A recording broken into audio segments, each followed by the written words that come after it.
Hello, and welcome to Let Me Bore You to Sleep. My name is Jason Newland. Please only listen. Oh, what was that, Vinny? Only listen when you can safely close your eyes.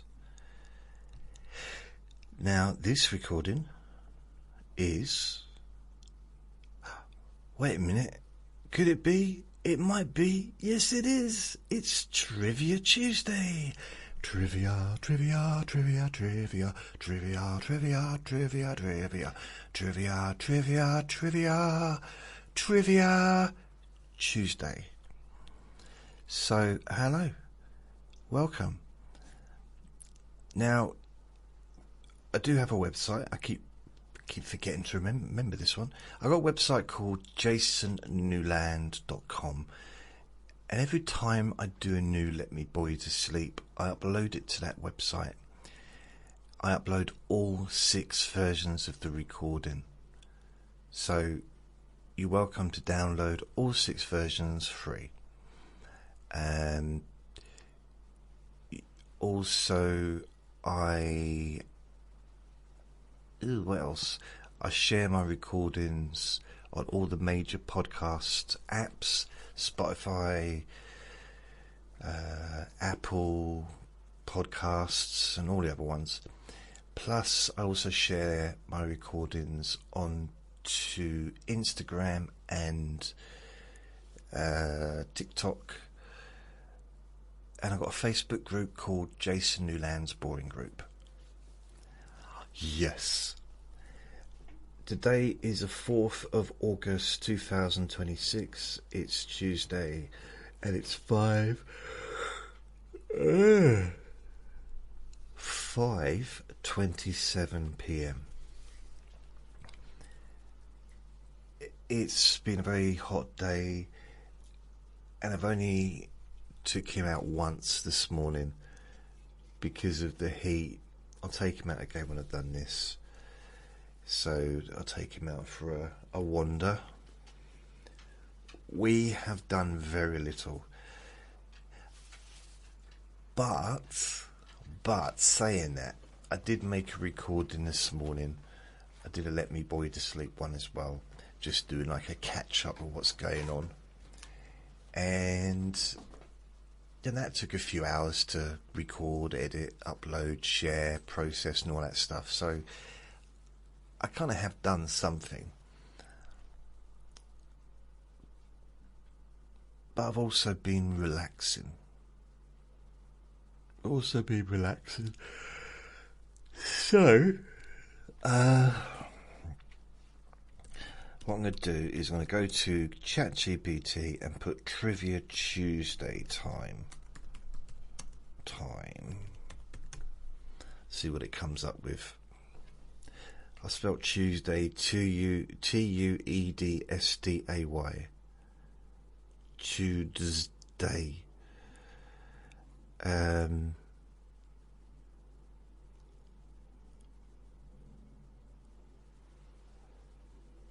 Trivia Tuesday. It's been so long since I've done one of these, I forget what I do.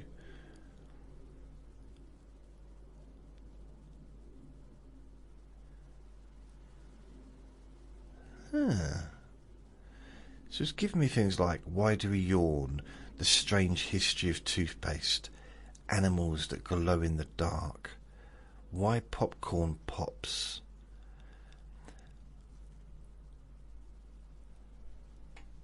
That's not really... I kind of want a list of things, really. A list of...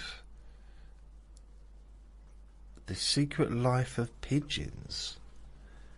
Why bananas are curved.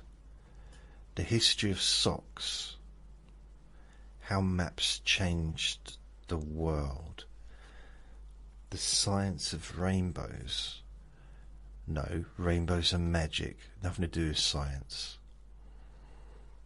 I'm okay for everything else to be explained with science, including things that people class as religion, but don't mess with rainbows, okay? No, no, no, no, no, no. Don't mess with rainbows. Rainbows are magic, and there is a big bucket of gold at the end of the rainbow. That, as far as I'm concerned, that is the science of rainbows, and I don't want to hear anything else. Thank you very much. Why flamingos are pink? That is a point, though, isn't it? You think about it. A lot of animals are a colour that actually keeps them safe. Like, I was watching a squirrel on the tree, or on a tree, climbing up and down a tree. I love the fact that they can climb down a tree head first. Beautiful. But I was watching it, and literally, it's the same colour as the tree. And you can see how they've survived. How they, because to be in the same colour, they can't be spotted by, you know, birds of prey and stuff like that. And elephants. So, flamingos. What kind of backdrop can a flamingo be in where it's camouflaged?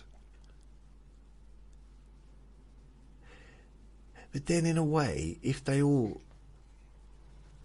travel together, then they kind of form their own camouflage, don't they? Safety in numbers. It could be like they can like the could be like a hyena and a lion chatting. The hyena says to the lion, "If you ever caught a flamingo," I forgot what they were called then for a sec.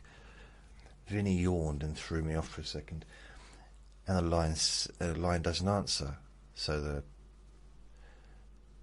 the hyena says,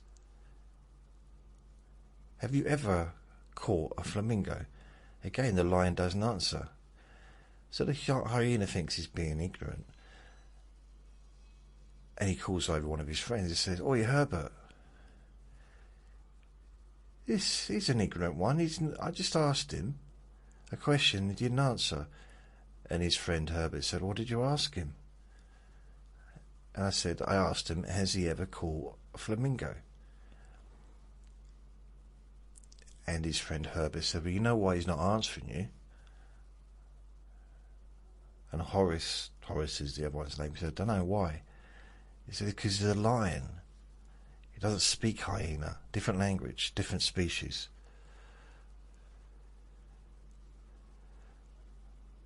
And ironically, neither of them laughed. And they just walked away. But he said, "Well, I know why lions have never caught a flamingo. The same reason that we've never caught a flamingo." Why? It's because they're too big. What do you mean? Well, you've seen them. All you see is pink. And they're like a mile long. Nothing's going to catch that. That's a big animal.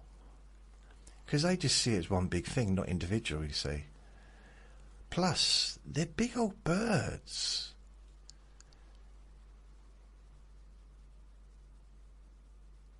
"I'm bored with that story now," said the lion.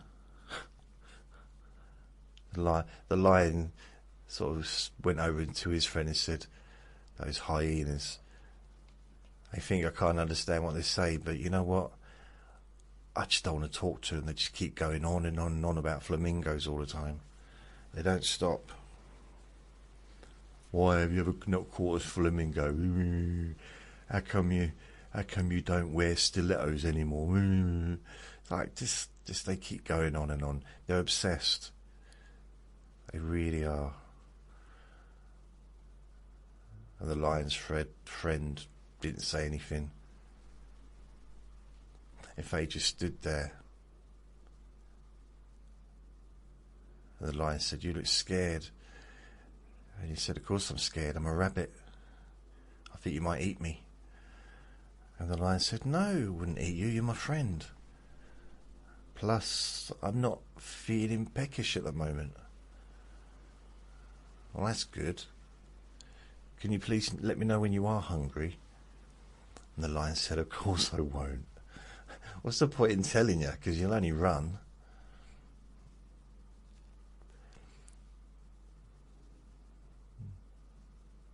The rabbit didn't really feel like it was an equal relationship. A little bit one-sided. And he went home to his wife. And his wife said, where you been? He said, I've just been hanging out with Stuart. Stuart? Yeah, Stuart. Stuart's a lion. Yeah. You're a rabbit. Yeah, I know what I am. Well, why are you hanging out with a lion for? You know he's going to eat you one day. I said, no, he said he wouldn't do unless he was hungry. And you still go back there. Why, what's your point? Well, if you don't know, I don't think anything I say is going to actually make sense to you. That's when he lost it. He said, listen. What do you mean? I don't understand. What do you mean? What are you saying? She said, like, don't worry.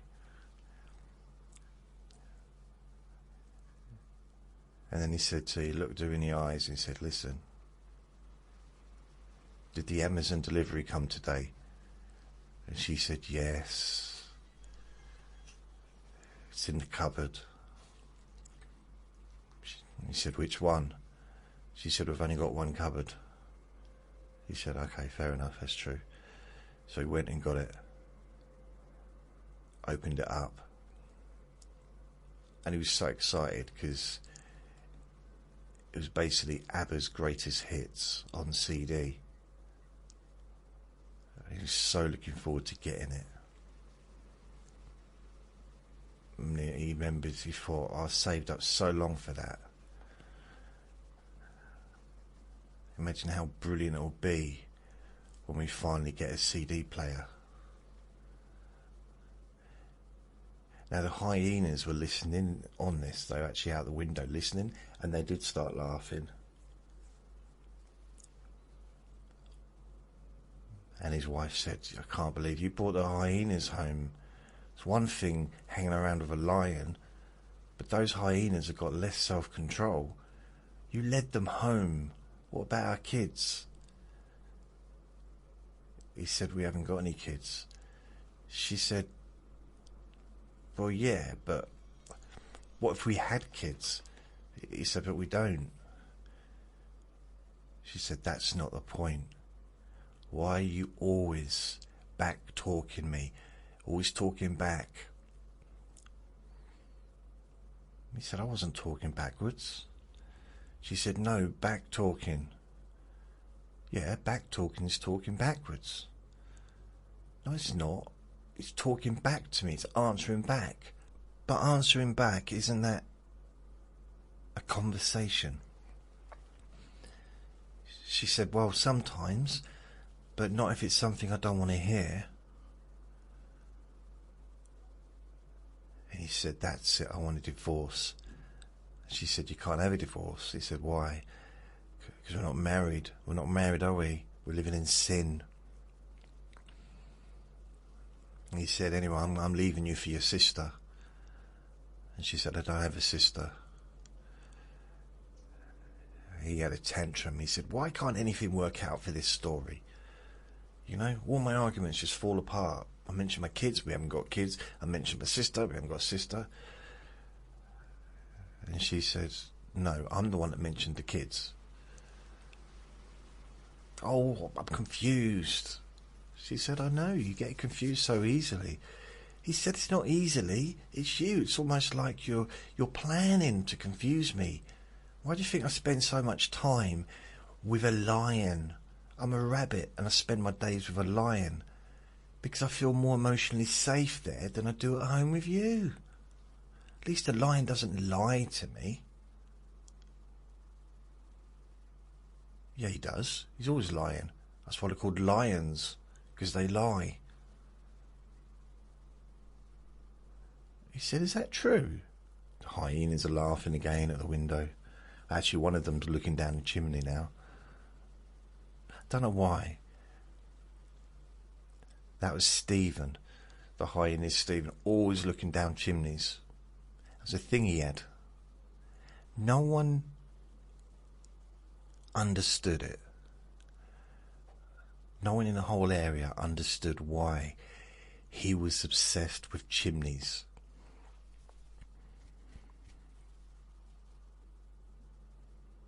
I mean, there's nowhere to go with that, really. Because you find out that someone's obsessed with chimneys.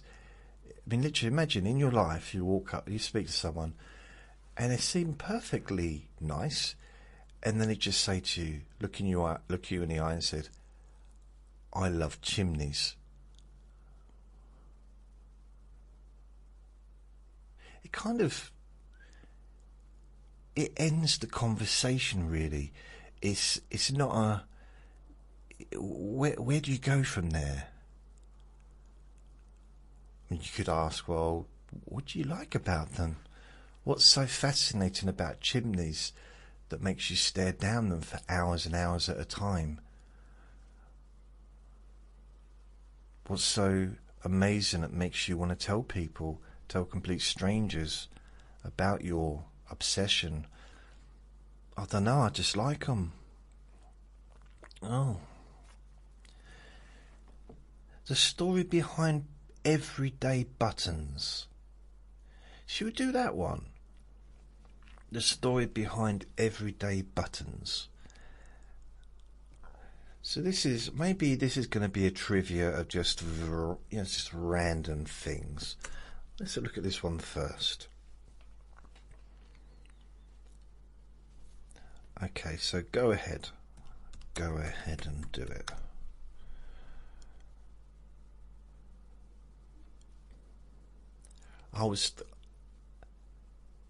No, he's writing a script for me. I don't want a script. Blimey.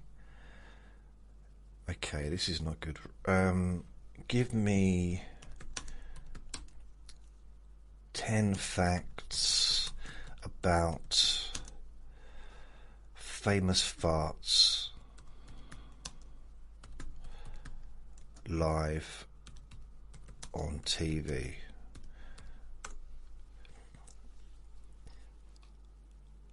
Oh, okay, so here are 10 memorable and amusing incidents involving audible flatulence on live TV or radio. In some cases, the sources of the sound was never definitely confirmed, but the moments became famous because of the reactions they caused. Now, I remember one.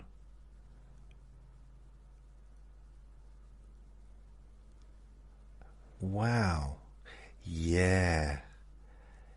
There's been a few over the years. The first one is Jonathan Ross, 2008, on Radio 2. During a live radio broadcast, an unmistakable fart sound was heard while Ross was speaking. He burst into laughter and the clip quickly spread online. I'm going to talk about one that, before that, I'll go to the one I remember, but it wasn't a real fart, but it was, what's his name from Naked Gun?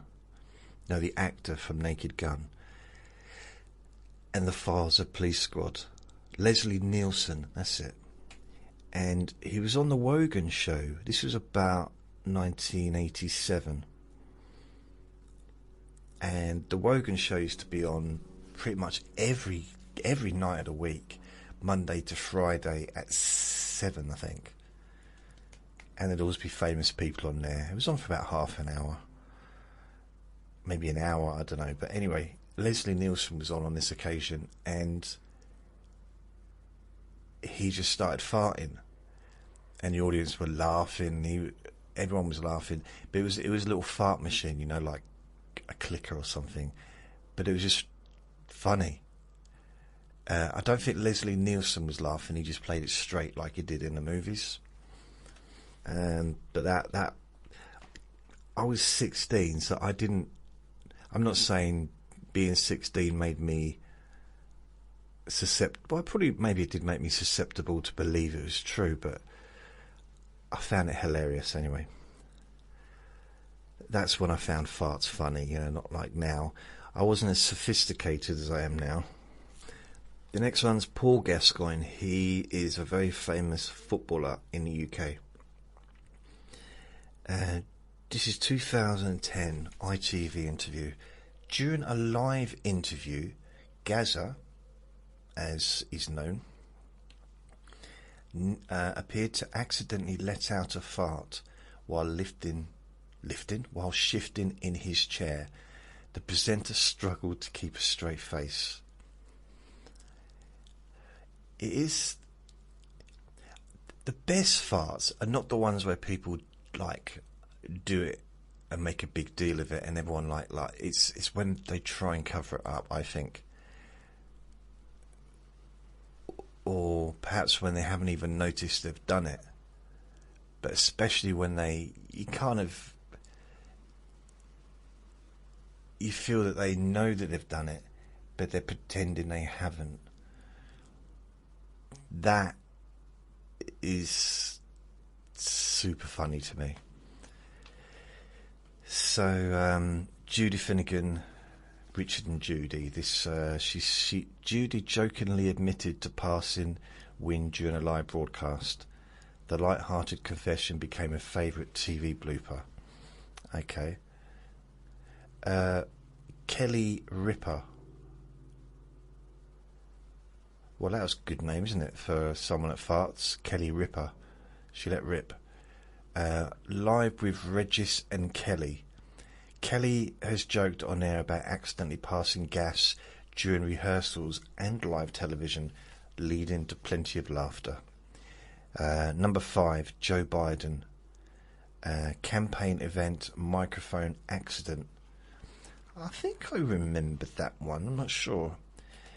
During a public event with microphones nearby, a sound widely reported as flatulence attracted media attention, although this source was never officially confirmed. I tell you, I like some of the videos that shows, let's say, a president sitting at a table live on TV, and people sitting next to him either side, and that person, you kind of hear a fart. I don't even know if it's true or not, but then you look at the faces of the people either side, especially the face of the person on the left of him or the right of him, almost trying to move away. It's very funny. There was a lot of those videos a couple of years ago. But then, I mean, now with the AI, it's hard to know what's real now. There's obvious stuff. If you saw someone hand gliding, who's like Joe Biden, you saw him hand gliding or something, or doing somersaults, it's AI, and leave the man alone basically, but it's AI. But now some of the subtle stuff, because if you go on TikTok, watch some of the adverts on there, AI, so much of it's AI now. And I've been watching some of the adverts on TV, and I kind of feel sorry for the actors, the TV advert actors, because other than famous people, there will be no work in the net. Well, there doesn't have to be any work now. They don't need actors now to make adverts. They don't need voiceovers to make adverts. It can all be done using AI. Whether they still use actors, maybe they do at the moment, but it's going to be weird. It's all going to be AI. You know, it might even get to the point where a famous person will lend their face and their voice to an advert. So they won't even have to turn up and do anything. An advertising company will just say, if we pay this amount of money, can we use your avatar? So that celebrity might get paid $1 million, and they won't even have to do a single thing. They'll just use the avatar of that person, talking, moving around, and doing whatever. And no one will know. No one will know. No one will be able to tell the difference. Not even the celebrity. The celebrity, like, maybe watch the advert and maybe done so many adverts in the past and think, I don't remember doing that one. That's because you didn't do it. Your avatar did it for you. Okay. I tell you what, I talked to quite a few elderly people during my wandering around with Vinny, and I do notice that quite a few of them are interested in AI. Not interested as wanting to use it, but interested in how it's going to affect the world. And maybe, I guess, yeah, they're interested from a perspective of having grandchildren or great-grandchildren. That I've got no family to really be concerned about in the future. So it's not like if I've got a 5-year-old grandson, I'm not here worrying about what's life going to be like for him in 20 years. Or 16 years when he leaves school. What's going to be? How's the world going to be? It's not that I don't care about it for everyone else, but just, you know, on a real personal level, I don't have it on that level. But I noticed that some people I talk to, like in their 80s, and the way they've got a different attitude to what I've got, because they grew up without phones, just like I did. So I'm 55. I'll be 56 at the end of this month, 26th of August. I said it like it means something, didn't I? But they remember what it was like just after the war. Because maybe they were born in 1946, you know, a year after the war ended. So they would have known what it was like to be born during ration period, like post-war buildings not still like being on bomb sites and stuff like that, maybe playing on bomb sites like my dad used to in London.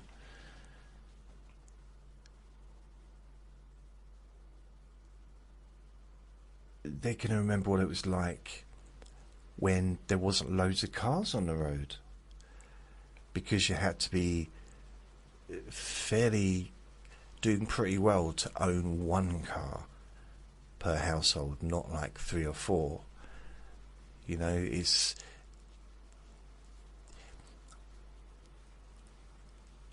yeah. You can imagine, like in the 50s, as a kid, they wouldn't have seen loads of cars on the road. They would have still seen horse and carts, deliveries, things like that. Maybe milk deliveries on horse and cart. the rag and bone man.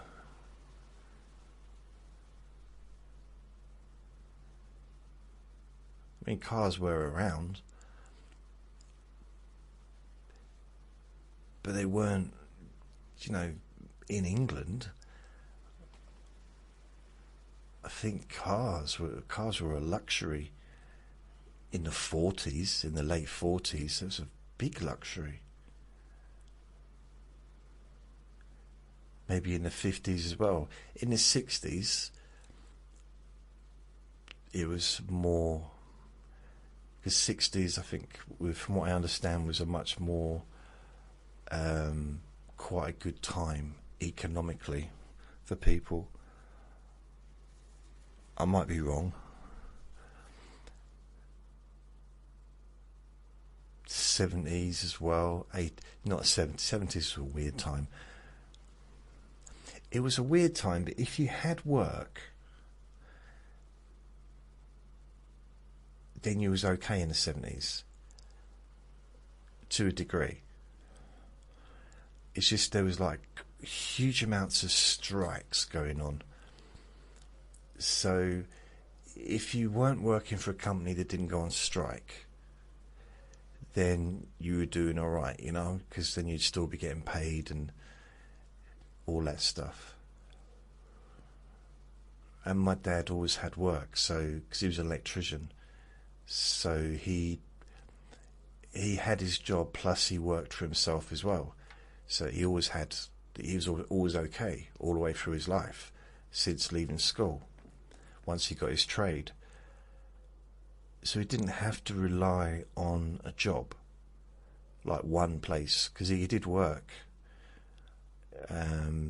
for one place when he was younger, but he also used to do private jobs as well.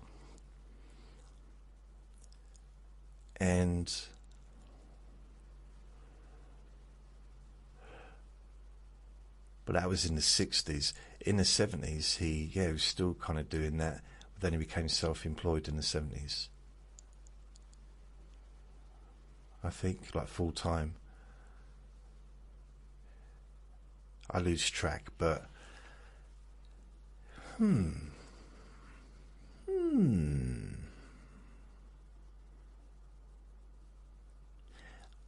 he bought the house, the big house, like the family house, which had officially, I think, even one of the bedrooms I would class as a box room, but it was still, my little brother lived in it, but it wasn't really big enough for a bedroom, but he did have a bedroom, so I'll include that. There was 1, 2, 3, 4, 5, 6, 7 bedrooms, and 2 of the bedrooms weren't big. And 3 of the bedrooms weren't big. 3 were, 3 weren't. And I think he got that for about £16,000 in 1979. Which, it was derelict when we moved in. It was not, it was livable, as in it wasn't like full of damp or it wasn't inhabitable. Once you got everything out of there and put in stuff, it wasn't inhabitable, but it was pretty grim, a grim place. But very dark. It's a very dark house. It was, yeah. It's a dark hallway. And because all the doors were closed, if the doors were open, yeah, I suppose there'd be more light coming in. But there was a door at the top of the stairs, not right at the top, but next to the bathroom. There was a room with a door that went into a room. And that had a bright window. So I slept in that room for a while at one point, and I liked that room. The problem is it had the boiler in it, so my mum would come in and need to get in there to put clothes in and take clothes out, and you need to be uninterrupted, don't you? at times. But I like the room, I like the ambience. I don't know, it felt a bit quite peaceful. One of the most peaceful rooms of the house. Anyway, I'm talking about farts. Jack Whitehall, a panel show appearance. Whitehall has intentionally created fart-related comedy during televised panel shows, often leaving fellow guests laughing uncontrollably. Okay, it's a bit childish, isn't he? A bit childish. Farts, there's nothing funny about a fart. Johnny Knoxville from Jackass Television. Although often deliberate, several live interviews descended into chaos thanks to fart jokes and sound effects. I remember I was staying in my dad's caravan with that naughty girlfriend I had that painted my nails and did some other weird things. She made me laugh. We did, and I honestly couldn't stop farting. I just remembered that one. That was weird. Couldn't stop farting just from laughing. And yeah, we had to open the windows that night. So, BBC Breakfast live weather segment. During an outside broadcast, an unexpected fart sound interrupted the weather presenter. The crew laughed, but nobody accepted responsibility. It's the old saying, isn't it? Whoever smelt it, dealt it. So no one says they smelt it, otherwise they were the one that dealt it. Australian breakfast TV, Sunrise. A loud fart noise interrupted a discussion. The presenters dissolved into laughter while viewers debated whether it came from the studio or a chair. That's another thing. Chairs sometimes do sound like farts, don't they? Like a screechy chair. Number 10. Sports commentators mic mishaps.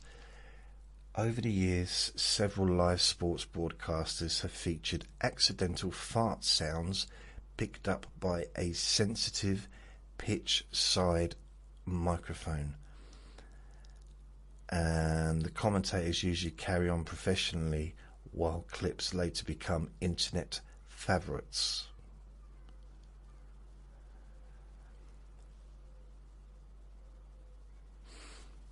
I got a story. Wait a minute.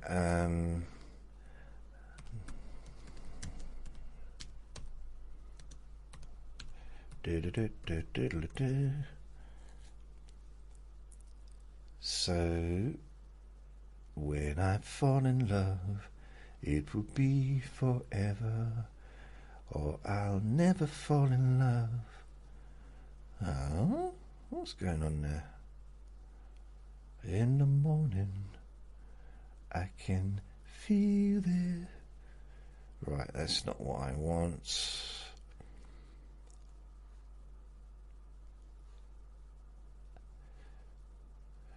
Right.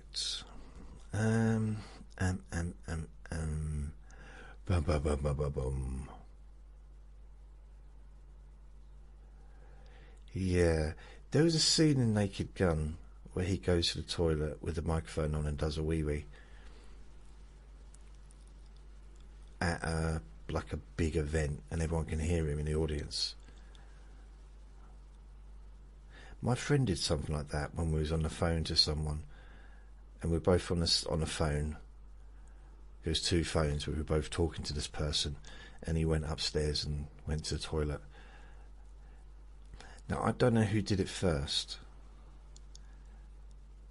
It might sound weird, but I think he might have done it before Naked Gun did it.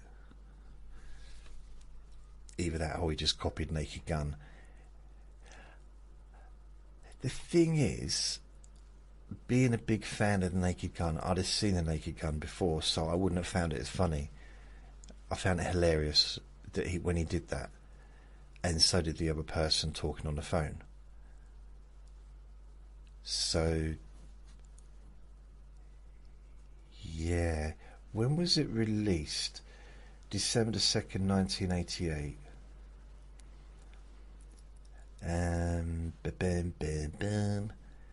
United States. What about the UK? When was it released in the UK? The film was released...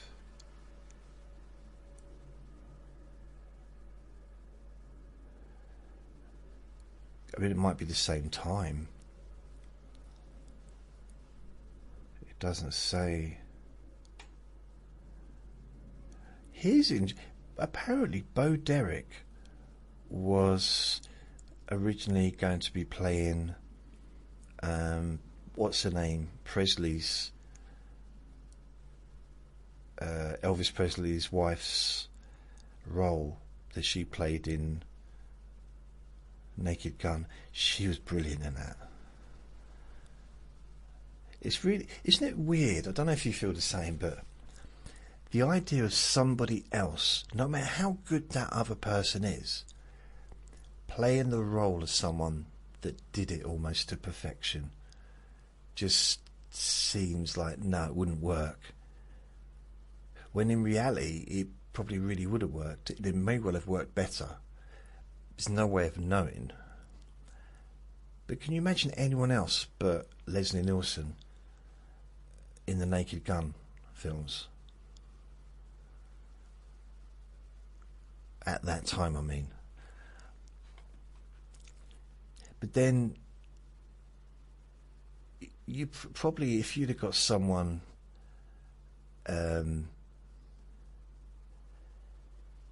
you might even be able to get... What's his name that won all those Oscars? The Godfather.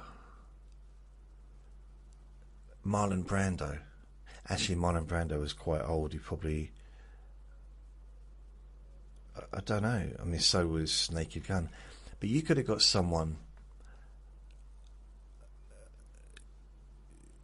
Yeah, because the thing is, Leslie Nielsen wasn't like super famous, was he? In the same way as someone like Marlon Brando or Robert De Niro or, you know, a lot of these Oscar-winning actors. But he was known for being in so many serious roles in movies. Never like really the star. But... you know, I've looked for Police Squad. That's what it's based on, the movies.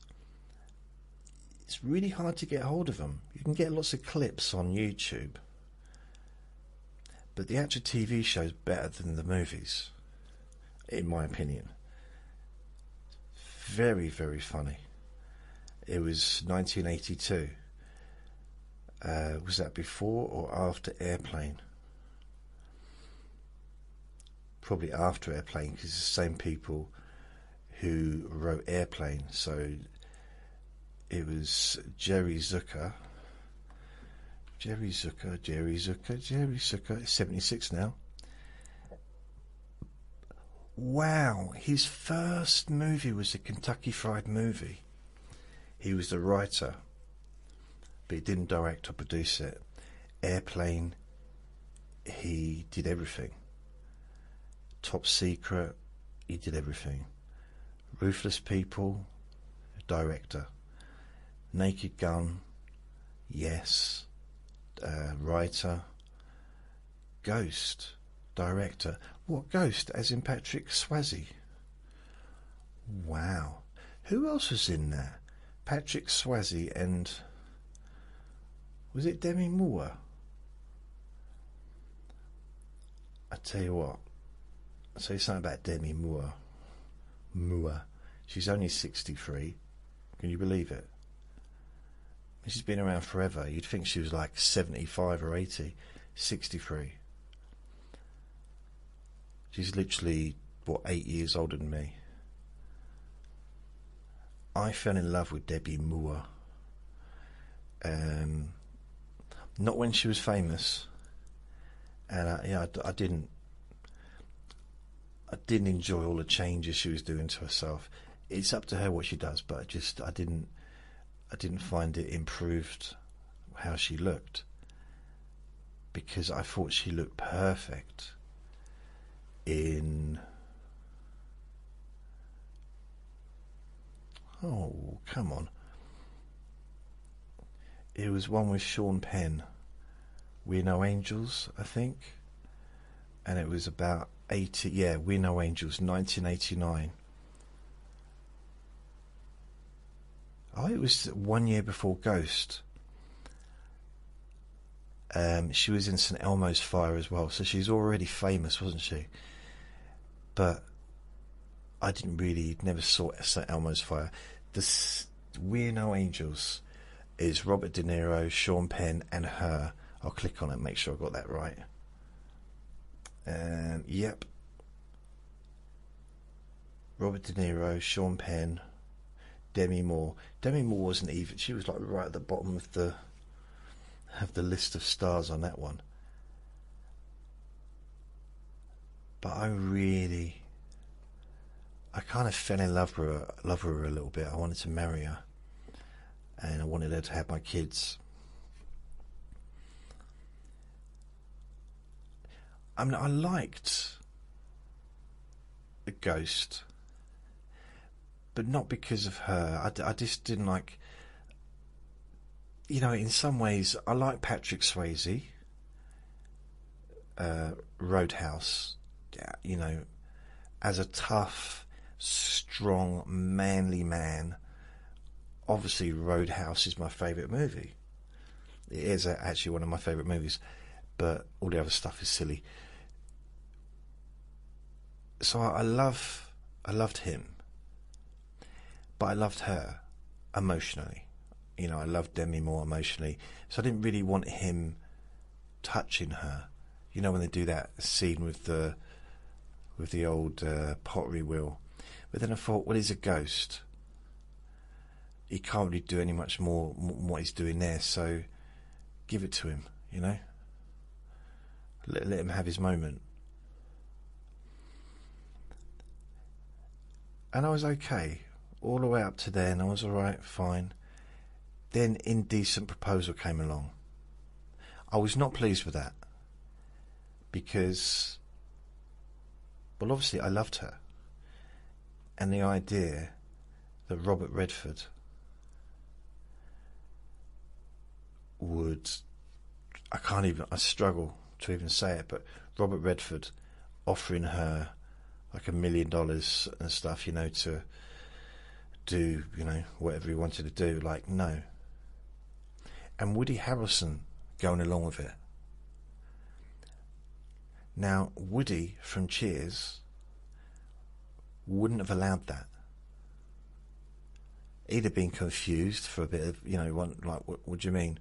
It would have took a bit of explanation for Woody Boyd to, like, explain why, you know, what's going on. But eventually he wouldn't have allowed it. He would, like, I say allowed, but he wouldn't have gone along with it.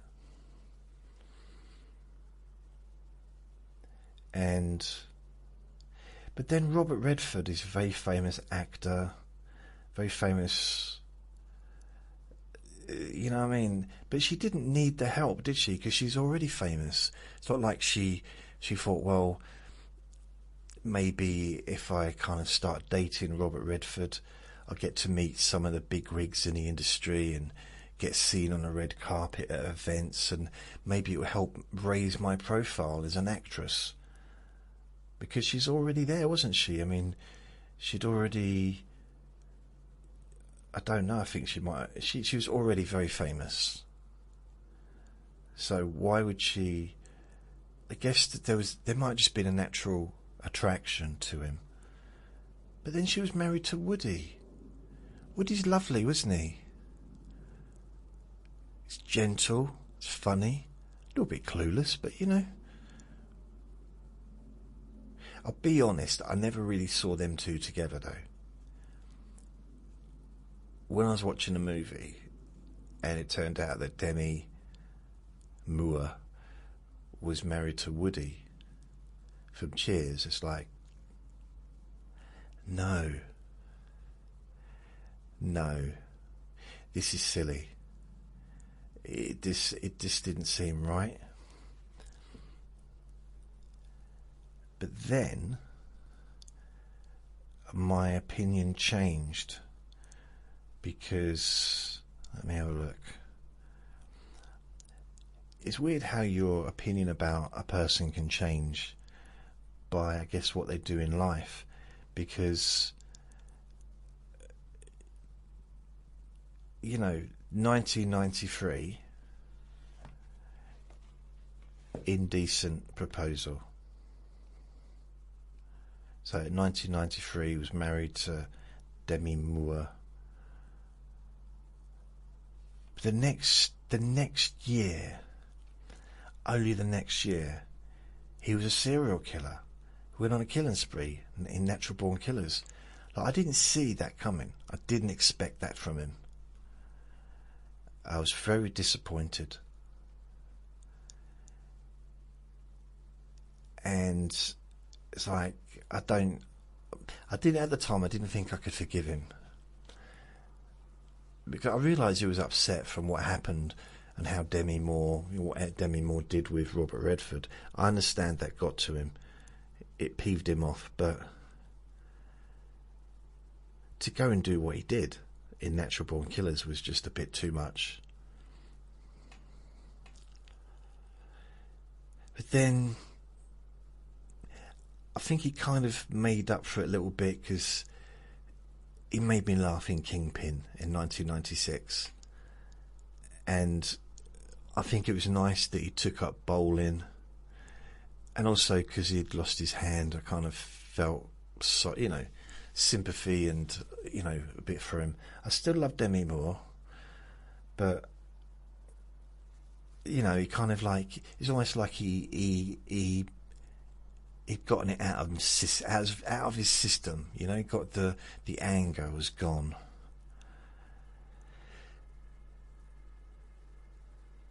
And I'm just looking.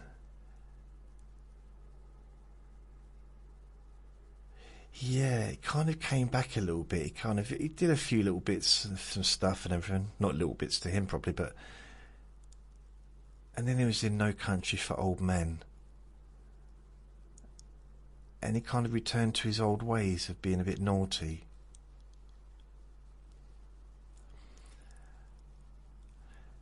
And then he kind of did Zombieland in 2009, where he was the good guy.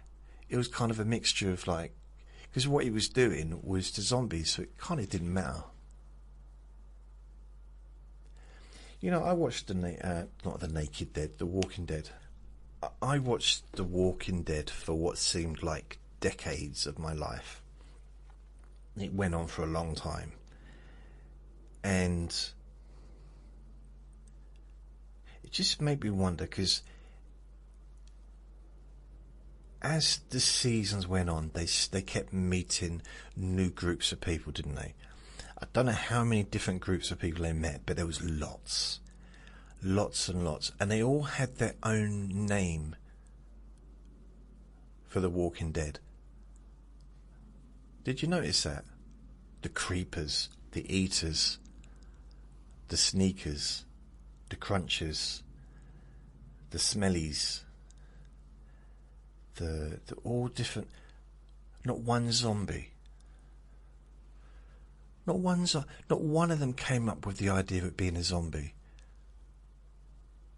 You'd think that one of them, at least one person, would have seen a zombie movie.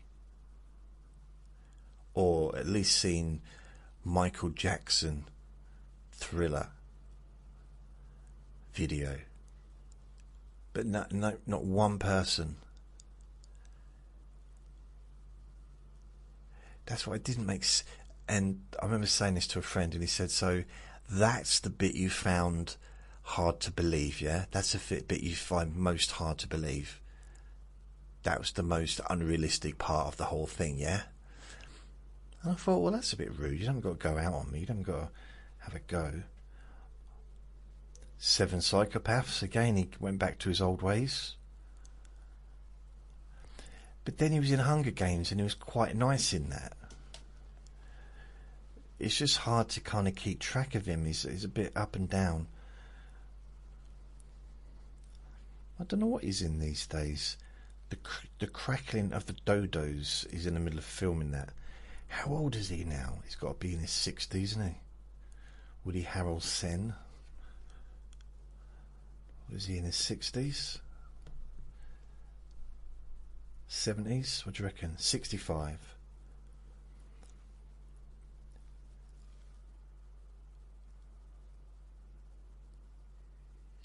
Blimey. Good on him. But Demi Moore was too good for him. She made her mistakes. I mean, let's face it, she made mistakes. I'm not just talking about shaving her head off and becoming a soldier, but and starting to, I don't know.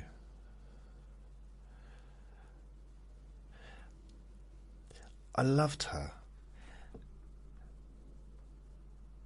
But, I mean, because she was with, what's his name, wasn't she? Bruce Willis. They were married, weren't they, for a while?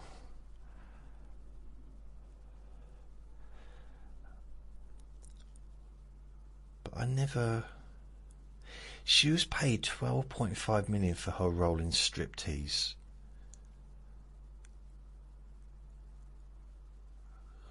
Wow. It's just like, it was almost like, why would people willing to go to, I didn't want to see Demi Moore naked. Okay, I'll rephrase that. I didn't want to see Demi Moore naked in public while I was in public. Because that would be like, well, that'd be like ordering a burger from McDonald's and they just show it to you through the window. You know, you can't eat it, you can't touch it. They just like lick the window, but nothing. It's pointless. No, that's probably not a good analogy. What I mean is, I didn't want everyone to see her like that. I wanted to marry her. And admittedly, it's up to everyone can do exactly what they want to do, and it's got nothing to do with me. But I loved her. So she married Freddie Moore in 1981. She was 30. No, I think 18. She was 18. Okay.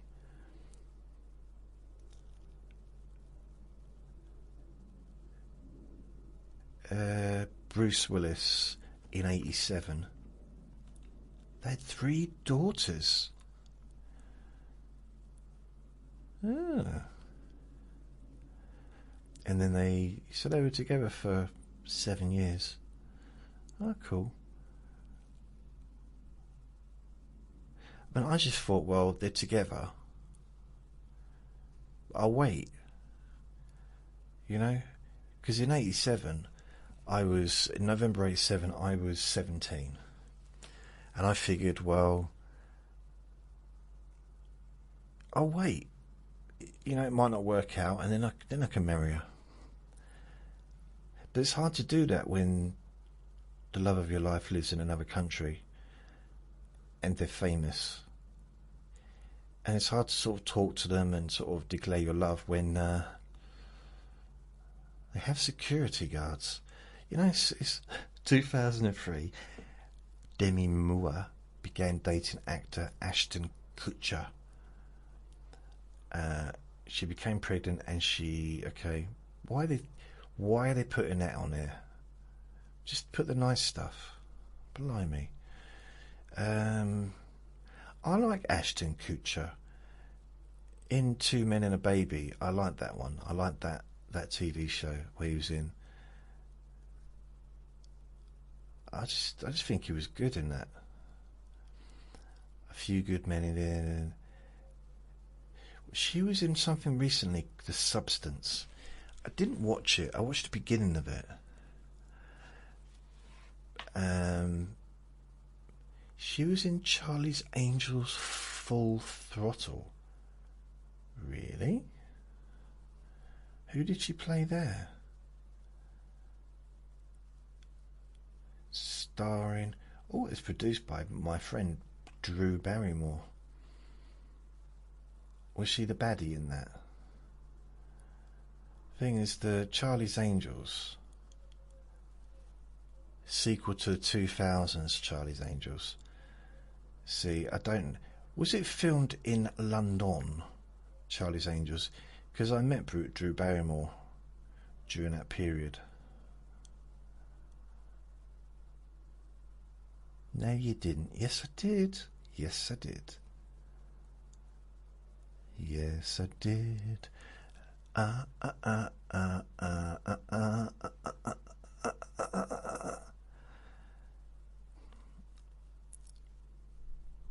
It was a successful movie. Cost 93 million, which is a fair packet, isn't it? Made 264.1 million. I think the 93 million includes all the promotion and advertising and all that stuff. I think it was fun. It was a fun movie. I mean, Drew Barrymore, let's have a look. She's younger than me. It's ridiculous. I mean, technically it makes sense because she was a little kid when I was a kid. So I went to see E.T. in 82, so I'd have been 12 or 11 or 12, and she was about 6 in that movie. So she's 5 years younger than me. Crazy. But yeah, I met her. She did... she's done a lot of movies. Charlie's Angels, the first one was 2000. I'm just trying to find it. The film was released November 2000.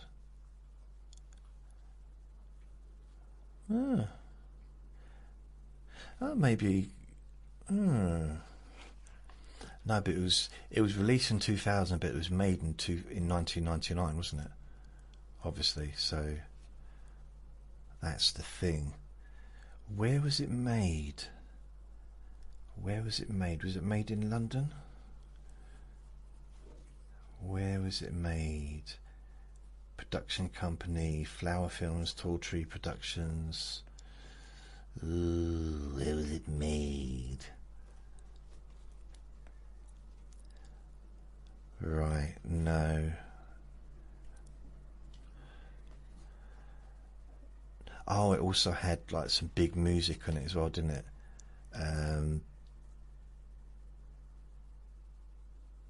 True. Gary Kemp. True. So Spandau Ballet. Gary Kemp wasn't in Spandau Ballet, but he was a writer. Really? So Gary Kemp.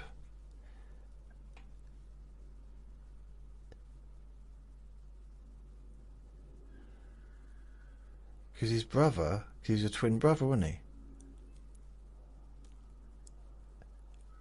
In Spandau Ballet. Oh, he was in Spandau Ballet.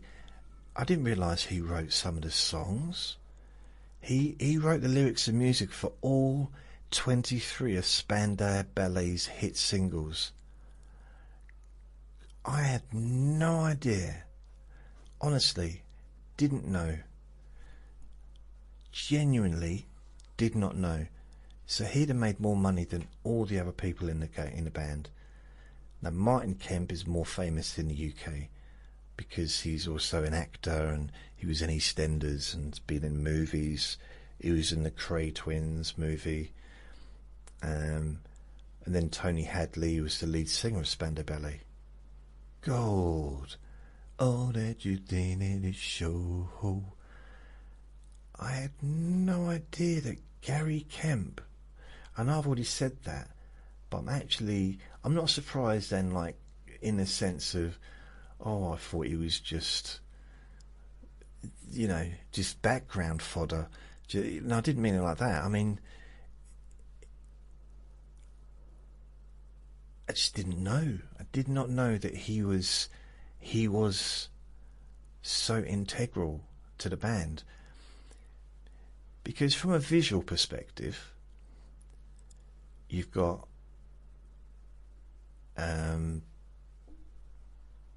what's his name, who was, I think Martin Kemp was the one. He was the pretty boy. Then you had Tony Hadley, who was the lead singer. I mean, they're all good looking, but Tony Hadley was the lead, and then Martin Kemp was the like super good looking one, even though him and Gary were twins, and Gary was good looking as well. They were twins, but Martin just looked different, even though they're twins, and they do look the same. It's weird. They look very, very similar. I didn't know that. I wonder what his net worth is. I can't help doing this stuff. I just thought, oh, I wonder. Let's see where this leads me. Gary Kemp.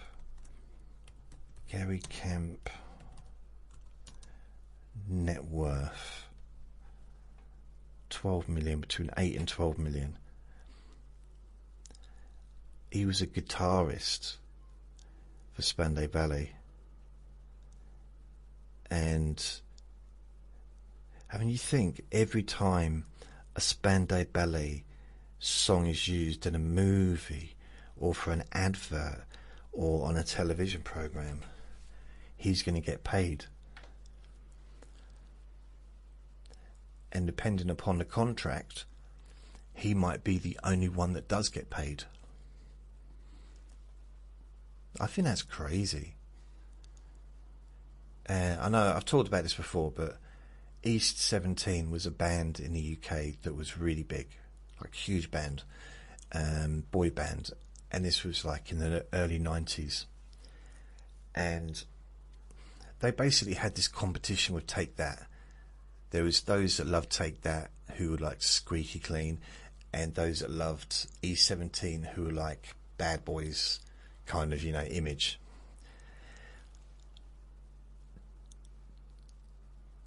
And the similarity between the two is there was one person writing the songs for each band. So Gary Barlow wrote he wrote most of the songs for Take That, as far as I'm aware, and for E17, Tony, I forget his surname, he wrote all the songs for E17. And the biggest hit they had was called Stay Another Day. And it gets into the top charts or the top 40 every single year at Christmas. Because it wasn't even originally a Christmas song, but it was near Christmas and it got to #1. So they just changed the video and added some snow and some jingles. And it became one of the most popular Christmas songs. Together with things like Last Christmas from Wham and Do They Know It's Christmas Time at All, that one. So it's big Christmas song. And Tony, what's his name, has earned millions from it over the last 30 odd years. Probably gets 100 grand a year from it, maybe. I'm making it up. But not one of the other band members are making a single penny, hardly, from that song. Including the lead singer, whose voice we hear every single Christmas. Makes no money from his own voice, from his own song. It's just amazing. He would, as far as I know, he's living in a council house. I used to watch his YouTube channel, And there's nothing wrong with living in a council house, but he'd be getting like 40, 50 grand a year coming in. If they shared it between all of them, they'd all be getting quite a bit of money coming in every year from the royalties from that song. Even like 20 grand a year, an extra 20 grand on top, can be life-changing, can't it, if you're on the breadline? I wonder why it's called the bread line. Oh, because you're in a line for bread. Wow, it's taken 55 years, nearly 56 years to figure out what that term was referring to. The bread line. You're so hungry, you're queuing for bread. Wow, okay. And people call me slow. What other ones was there? Farts. That's it. I remember my nan farting once. She bent over to pick something up. I think it was a tea towel, and she just let one rip and acted like nothing happened. And I'm not sure she knew. The thing is, I thought about that for quite a lot. I can't believe I gave so much time thinking about my nan farting, but it's like one thing not hearing it, but it's another thing not feeling it. Now I would say, and smelling it, so I would say probably hearing it is, feeling it is the one thing that's kind of a non-negotiable feeling. You can feel it. You can feel the air flapping out. Flapping out. And the sound, it's a sound that's funny, and the smell that's like, it's not so great, but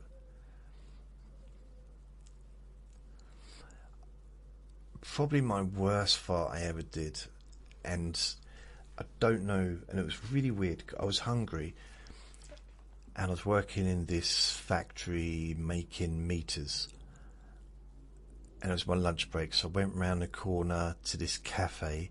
I was going to get some egg sandwiches. Now, you might think, well, no wonder you were farting if you was eating egg sandwiches. No. No, wait. I'm queuing in this cafe. There's probably about 4 or 5 tables and chairs there, and a queue in the middle. There's 2 people before me, probably 1 person behind me. It's not a big cafe. It's not tiny, but it's not big. And I'm waiting, and I let rip, and I kind of it just comes out. I'm trying to do it slowly. I know I can't keep it in, but I try and do it slowly. You can't hear nothing. And I thought, good. Until I smelt it. It was one of the worst smells ever, like there's ever been made in the world, ever. It was, I had to leave. I had to, honestly, and I was trying to stop myself laughing, but at the same time, I had to leave and go and get food elsewhere. Because it was just, a fart's bad when you can't stay, you have to leave the room. And there's people there eating. I didn't mean to do it, I didn't plan it. It's not my hobby. But I thought, wow, that was really bad. There was another time I was in a clothes store, and I've just been looking at some of the bras because there's no one around. No, I was just basically, I think maybe I was looking at shirts. But I'm walking. I'm gonna go around the corner, go home really. But there's no one around. I needed to fart, so I just let myself have a nice big fart. Just let it all out. Massive loud sound. There's no one around. And literally, just as I was finished, and I put my leg down because I lifted my leg for this one. Put my leg down, back on the ground, stood up straight, and this lady walks around the corner just as I turn around and see her. I was embarrassed.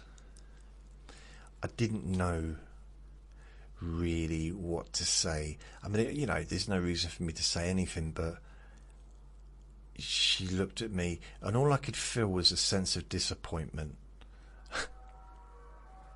Just as I was talking, an ice cream van turned up, really loud.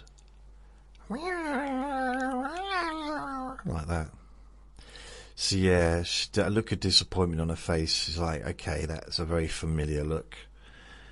And a little voice in my ear said, get used to it, because you're going to see that look a lot in the future, unless you buck your ideas up and start acting a bit more maturely. And I said, maturely? I'm not a piece of cheese, And that was the end of that conversation. So I'm going to go. I'm going to take Vinny out for a walk. So thank you for listening. Remember to be kind to yourself, because you do deserve to be happy, and be gentle with yourself. You deserve to feel safe. Lots of love. Bye.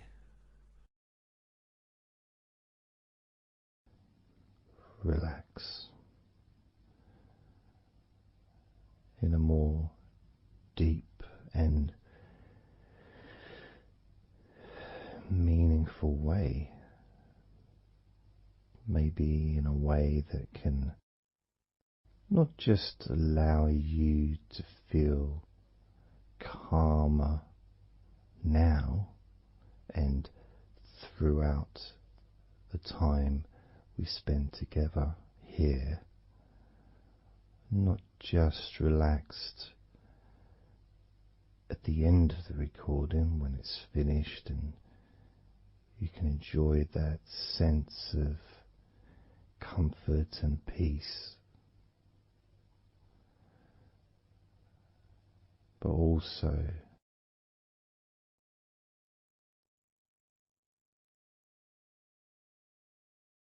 I think it would be nice to have those feelings of relaxation continue for longer after the recording is ended, so that you can still benefit from listening to my voice,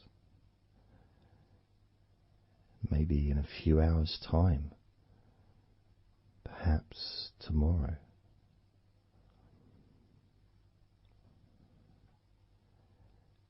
And then by listening regularly, especially if you find, like some people do, and myself as well, sometimes I find one particular recording that really resonates with me, and I just listen to it over and over again, like every morning, every evening.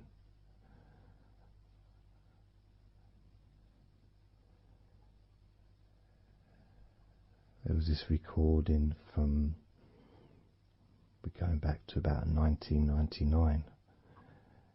It wasn't hypnosis, but it was a guided visualization, so it kind of was hypnosis really. And I managed to find it again, and it still has the same effect on me. And part of it was the person's voice relaxed me. Just felt so peaceful, and I'd look forward to listening to her in the morning and in the evening.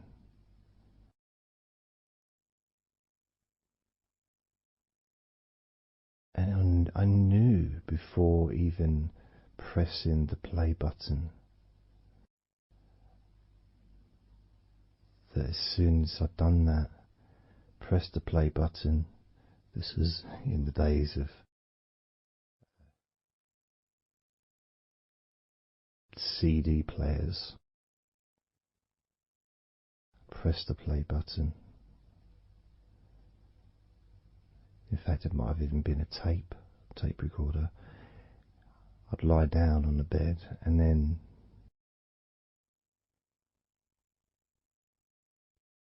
even without necessarily listening to her words,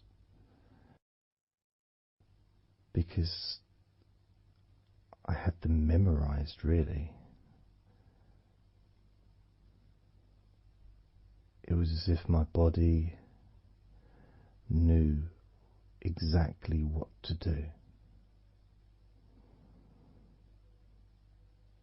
And the muscles just almost went into automatic relaxation.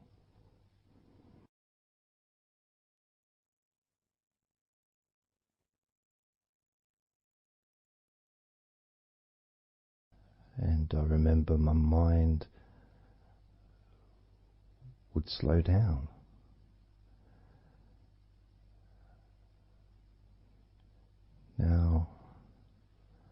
Now, I was listening to this recording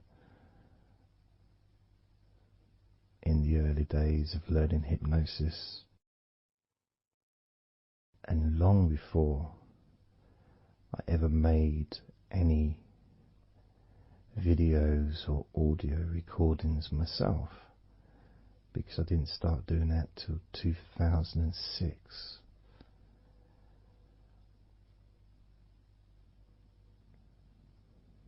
But I knew how helpful I found being able to just let go, to have that trust in the person that I'm listening to.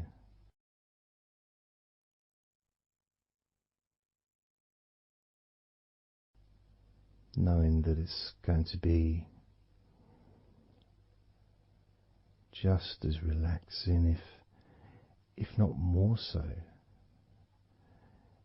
each time you hear my voice. You may feel the same.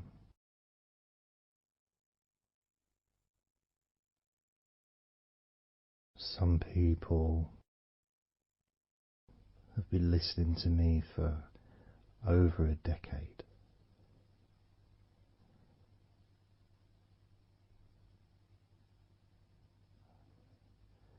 Maybe not solidly, obviously not 24 hours a day, but maybe people come back. Some people maybe listen every day.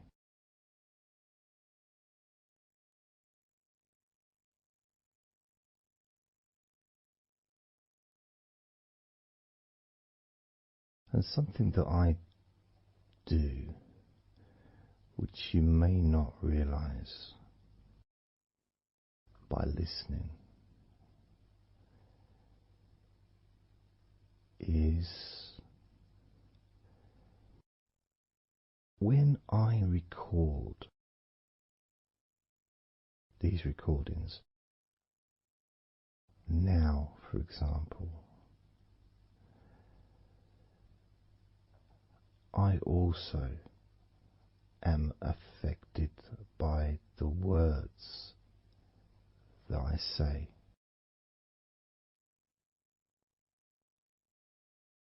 So if I said to you, focus on your feet, notice your feet relaxing, I will be focusing on my feet. I will be noticing my feet relaxing.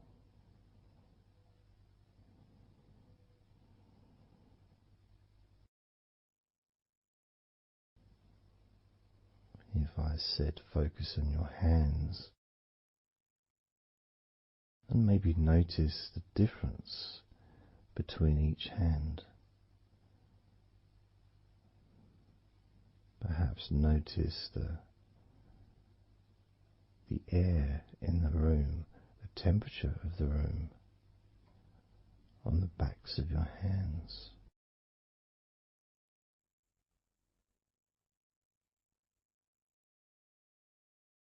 You may start to notice what almost feels like a very light breeze, even though there may not be any type of breeze at all where you are right now.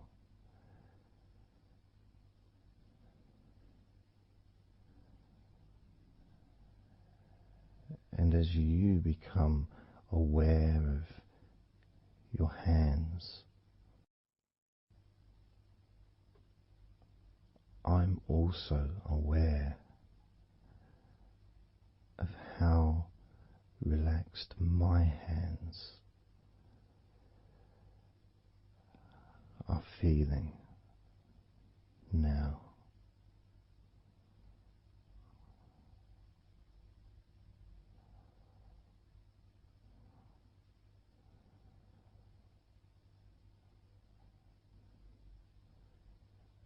And when it comes to potentially drifting off to sleep, which may be the reason you're listening,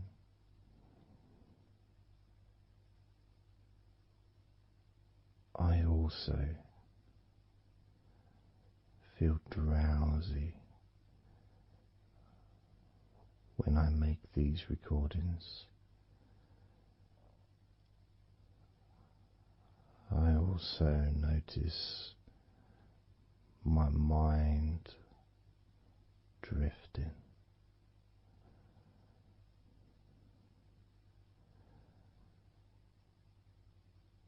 In fact, at times I've actually fallen asleep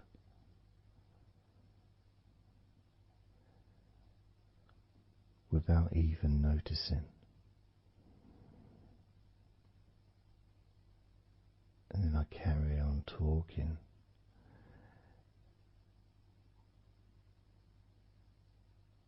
And it's only when I listen back to do the editing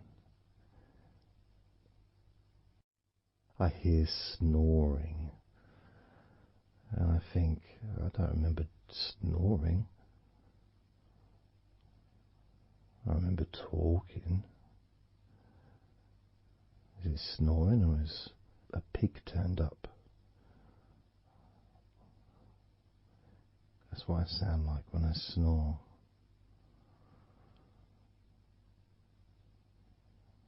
And I get really into the whole experience.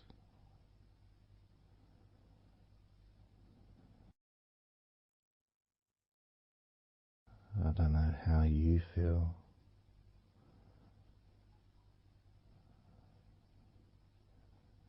How relaxed you feel in your feet. How relaxed you feel in your hands.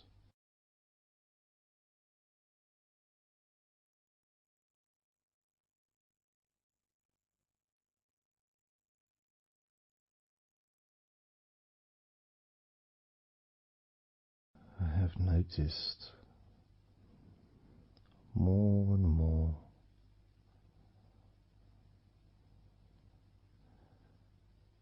that the more relaxed, deeper level of comfort you feel, the easier your breathing becomes.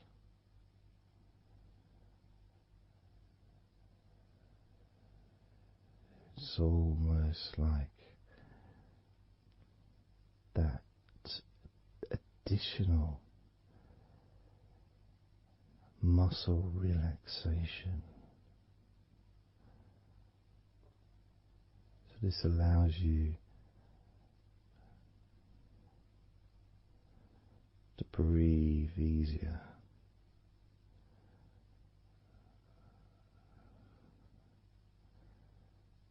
without necessarily focusing on your breath.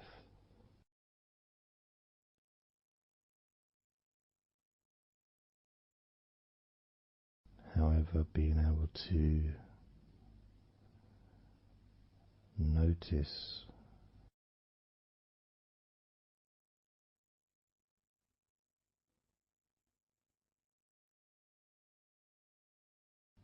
the ease in which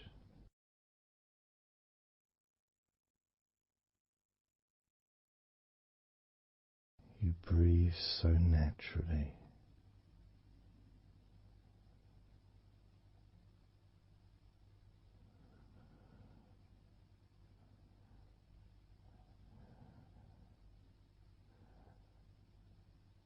You breathe so very easily and smoothly.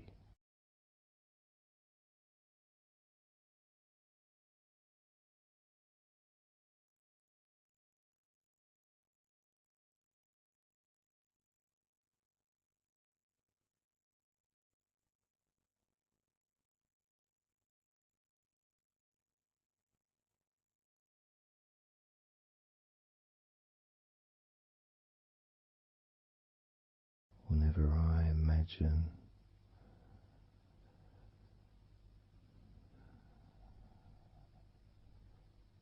my breathing improving,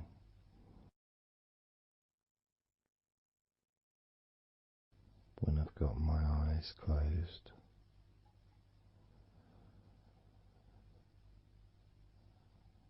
I tend to visualize a beautiful field with trees and flowers,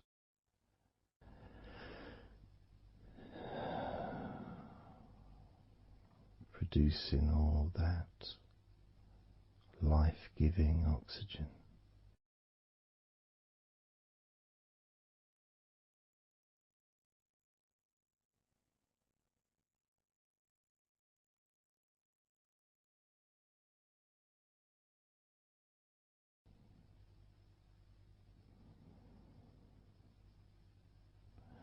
It feels nice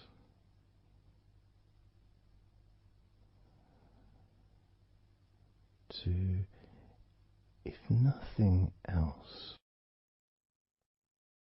just taking some time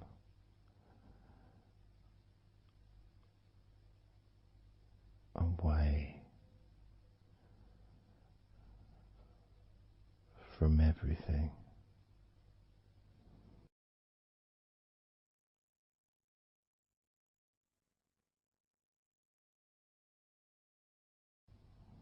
Enjoying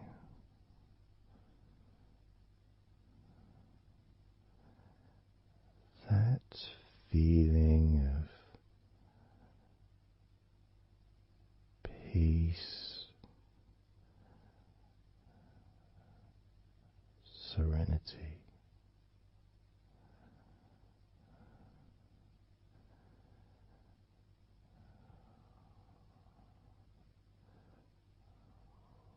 with a joyful heart.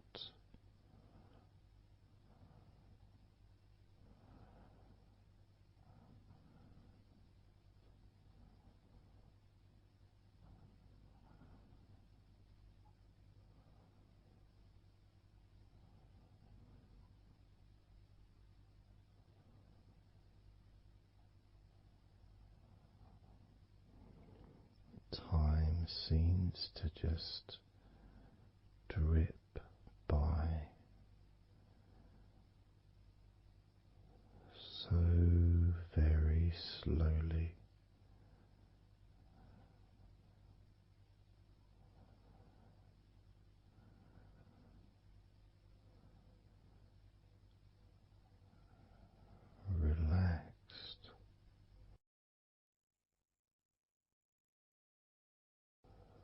so deeply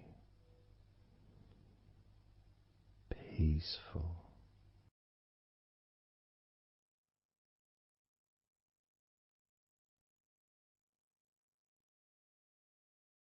completely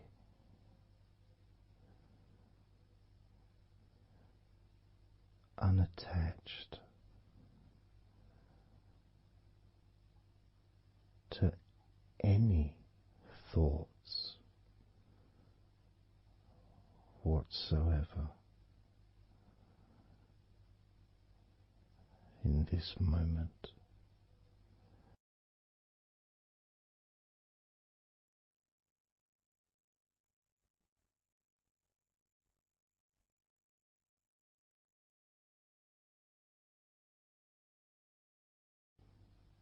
Completely free.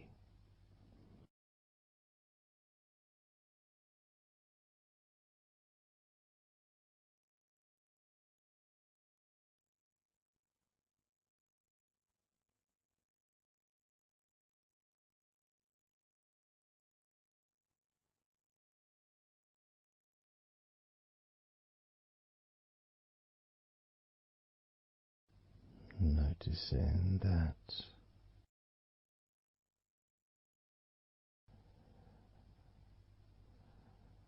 your mind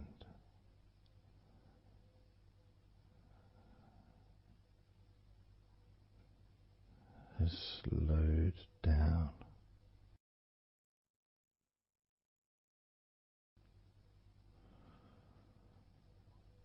slowed down,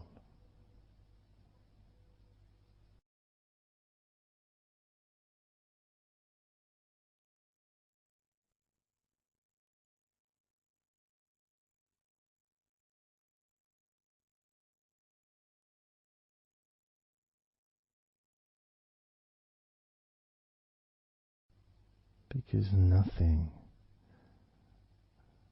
really requires your attention.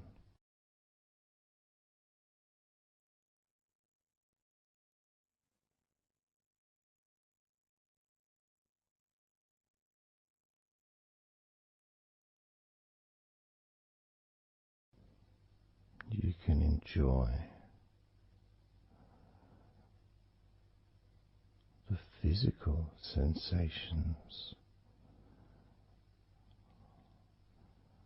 of allowing the stress to drip out of your body,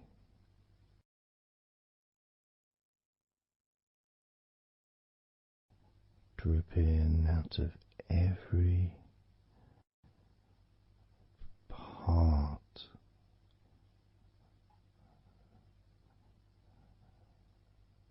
of your body.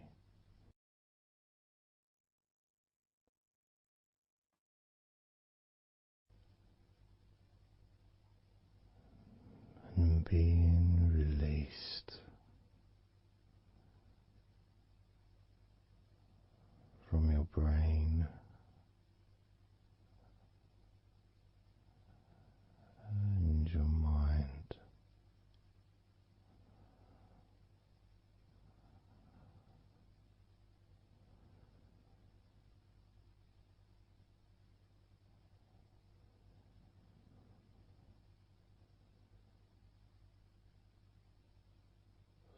Slowly but surely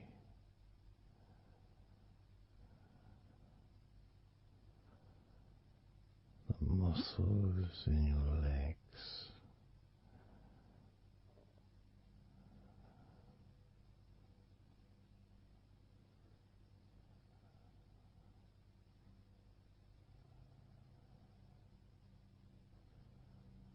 relax,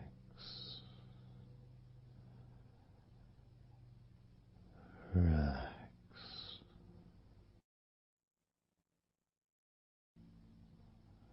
relax.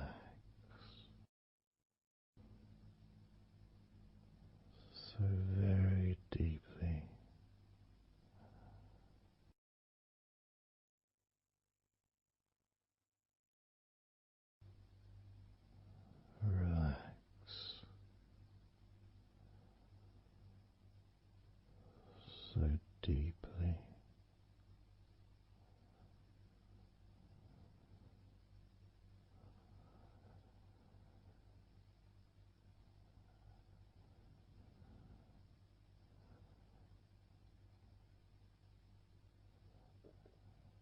And the feelings, the pleasant feelings in your arms and shoulders,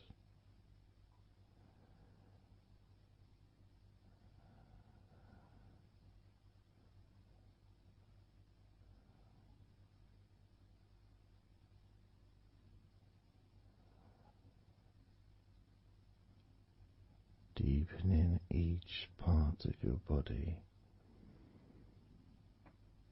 further and deeper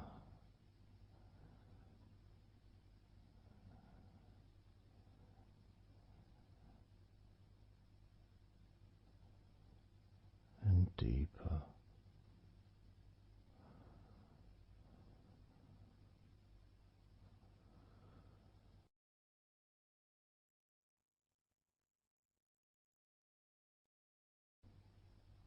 Noticing the feelings in the back of your neck,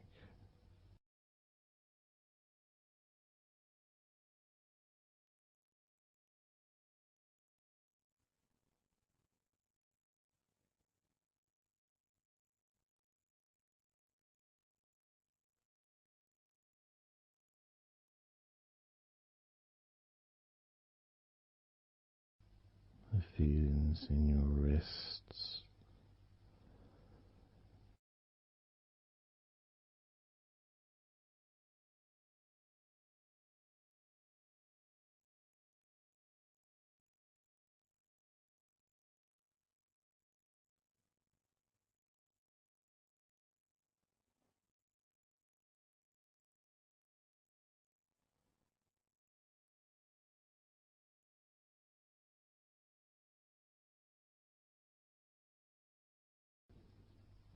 the muscles in the front of your body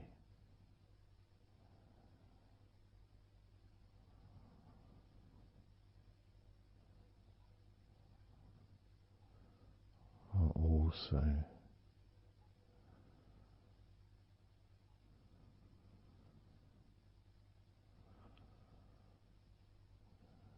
feeling peaceful.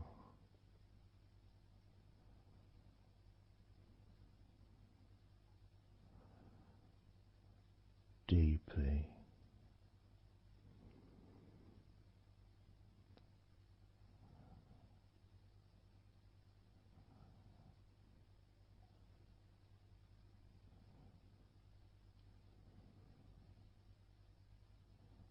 there's a sense of peace spreads through your very core.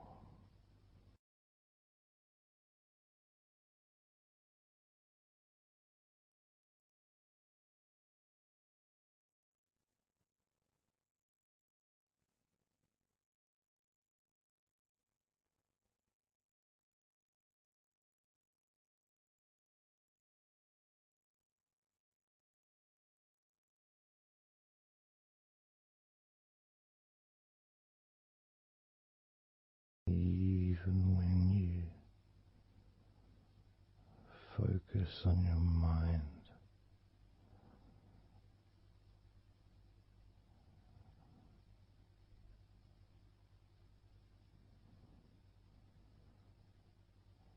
your mind becomes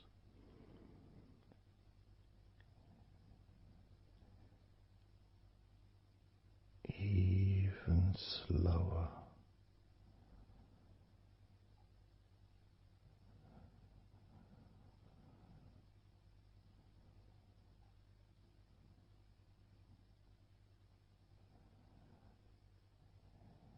Even deeper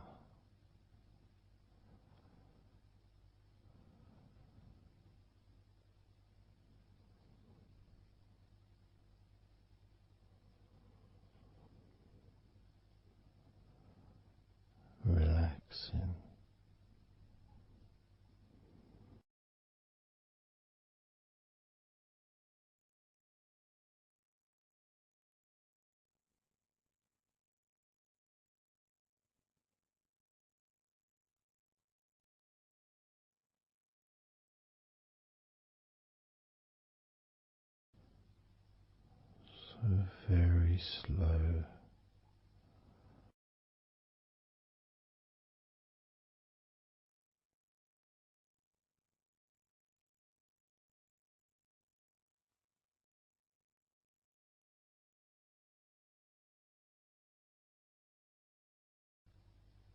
Your stomach.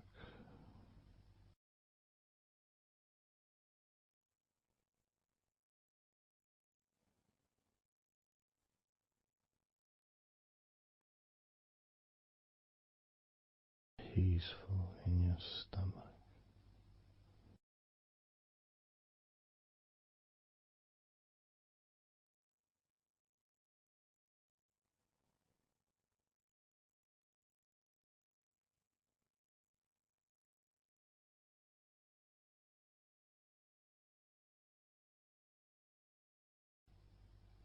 Your back.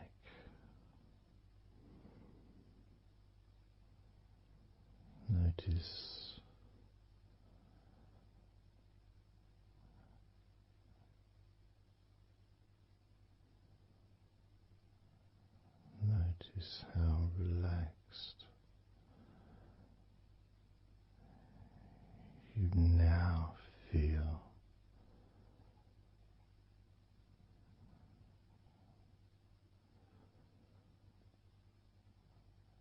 In the whole of your back.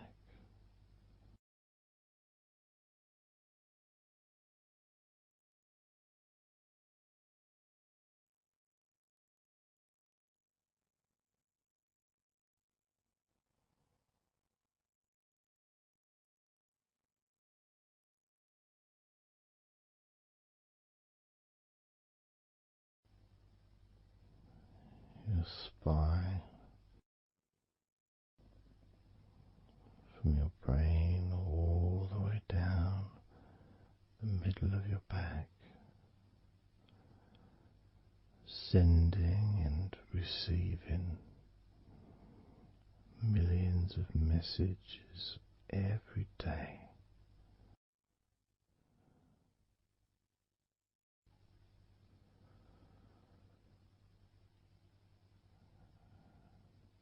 Deep comfort increasing.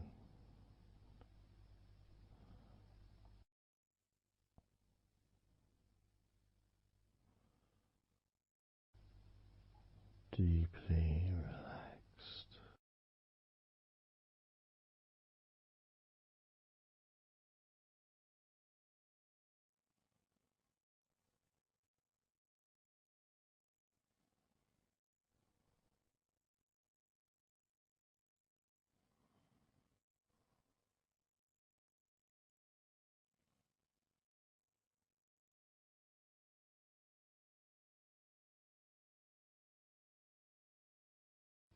Your knees,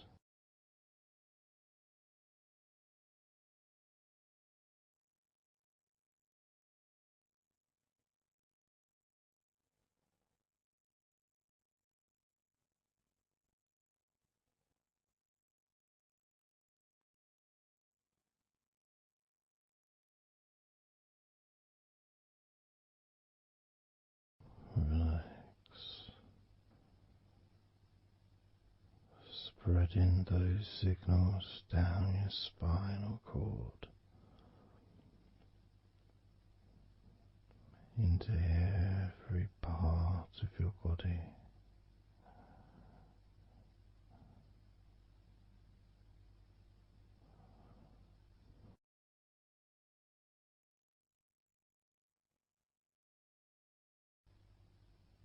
Your shins and your calf muscles.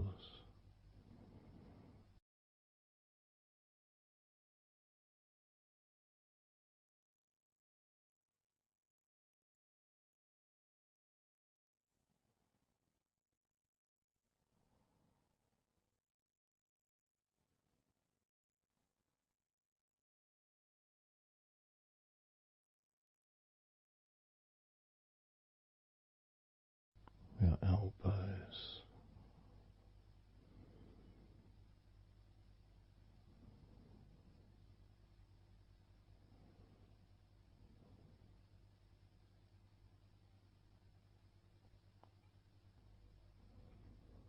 feelings of peace and tranquility spreading through your body, tips of your toes to your eyes, your fingers all the way to your lower back.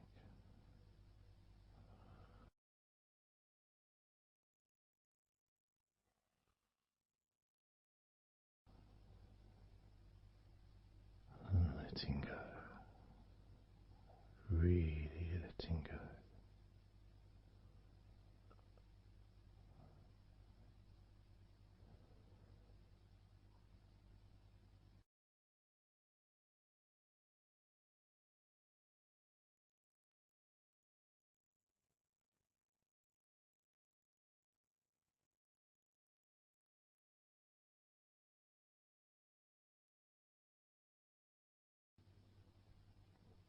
Peace.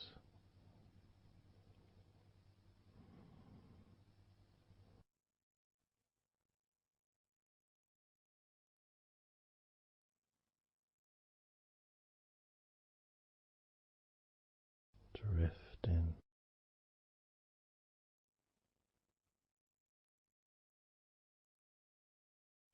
Mind just wandering away.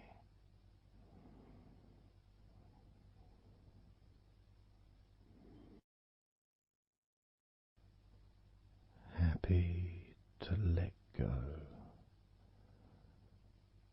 Let go.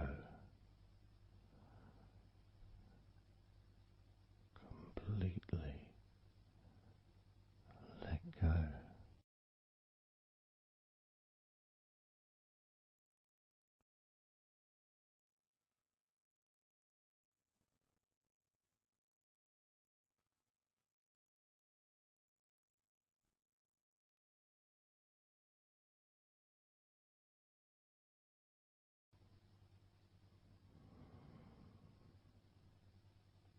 So tranquil.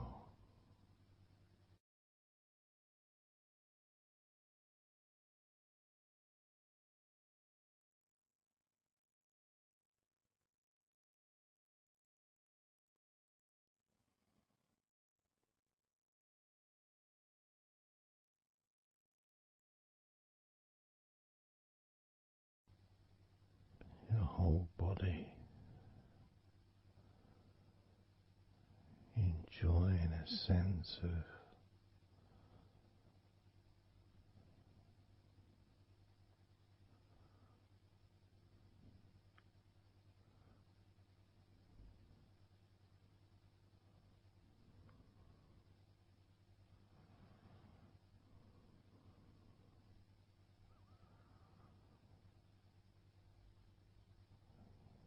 letting go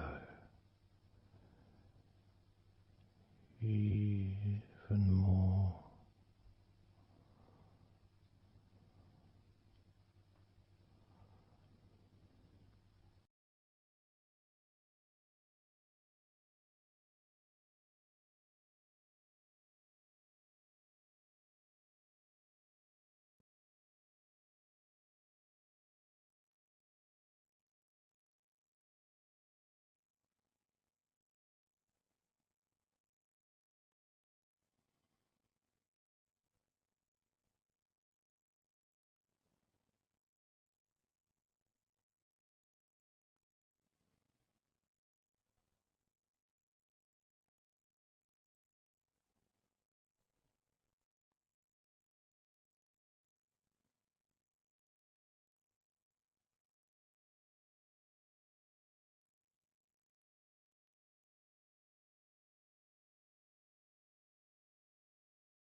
Peaceful.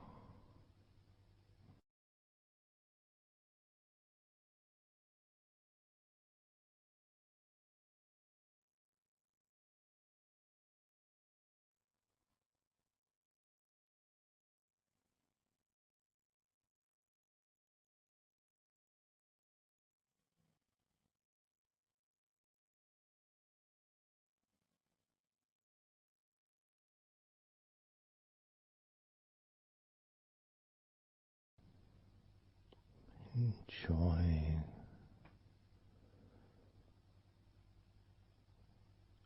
the space, this space of peace and safety.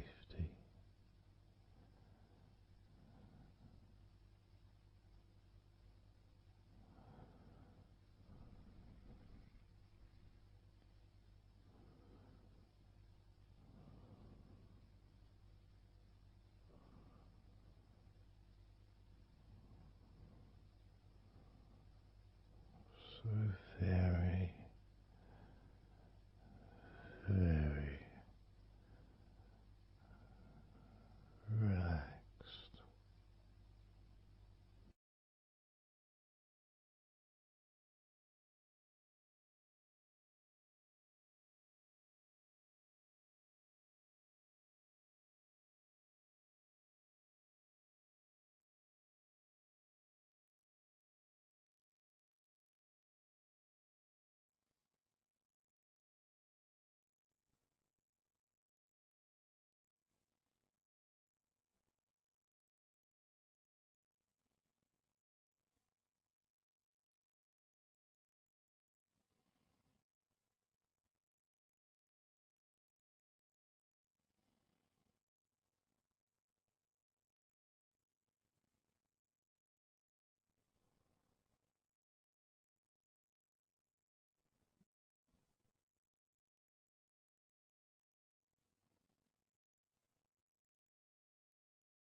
Letting go.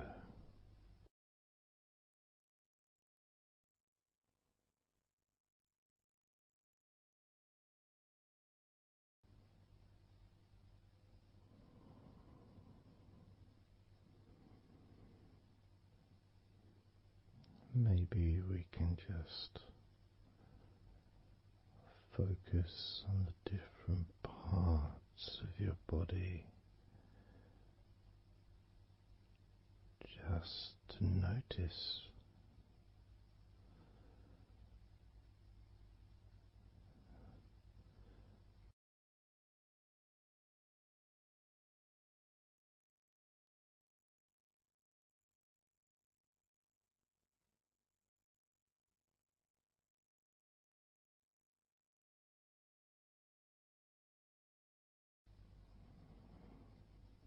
your forehead and your eyes.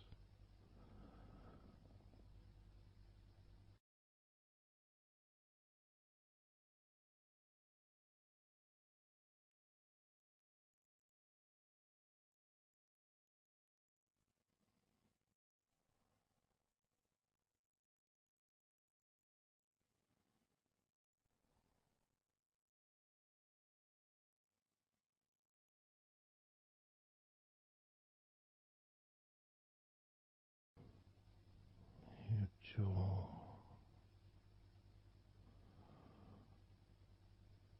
so loose.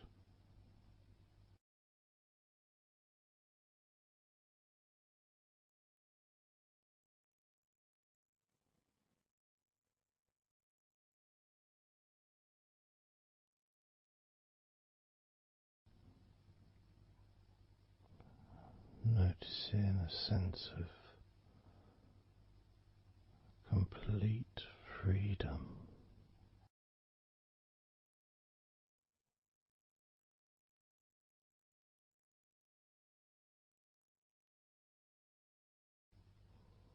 Absolute freedom.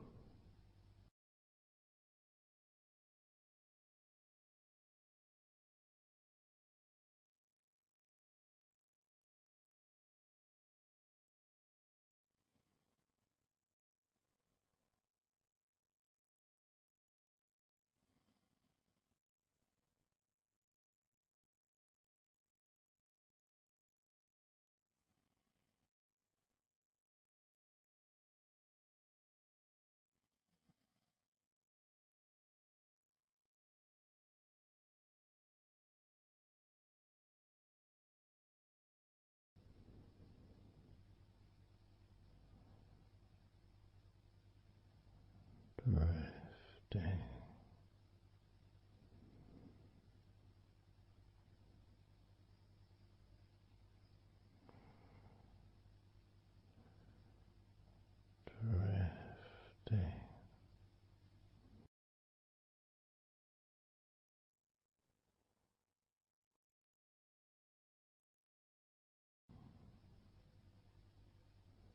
peaceful energy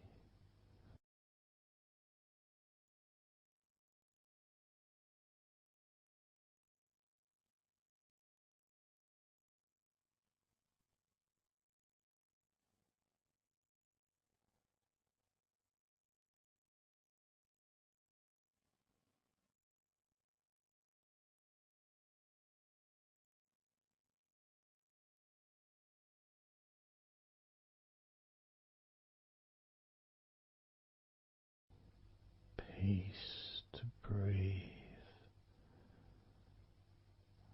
so much easier.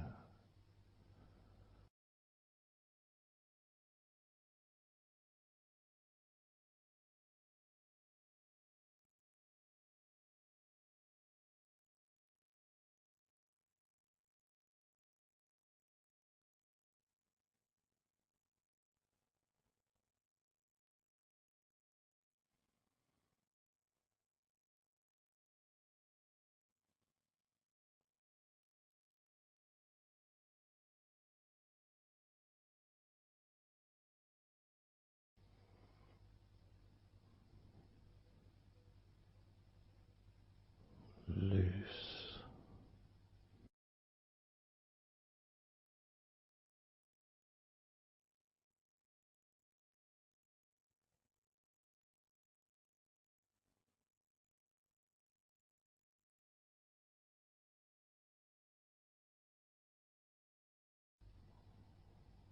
you may have or may not have noticed your mind drifting.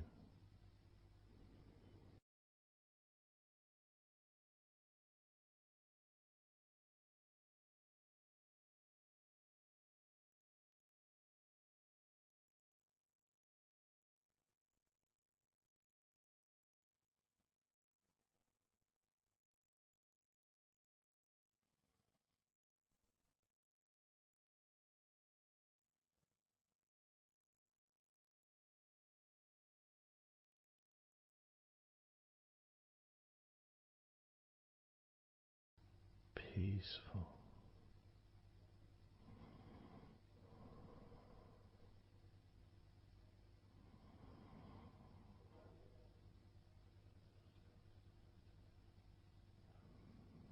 moving even more deeply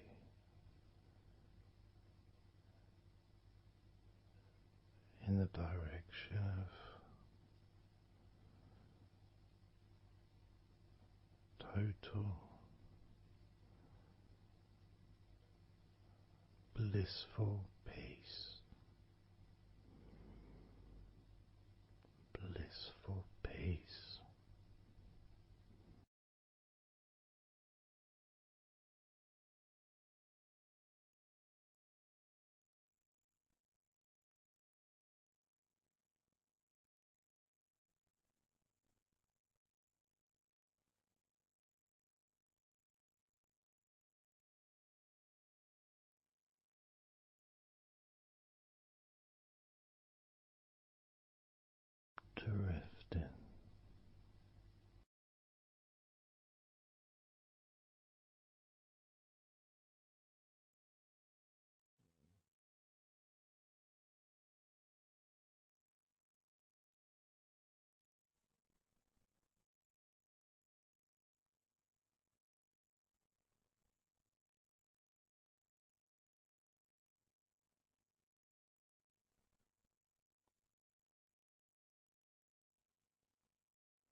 total peace.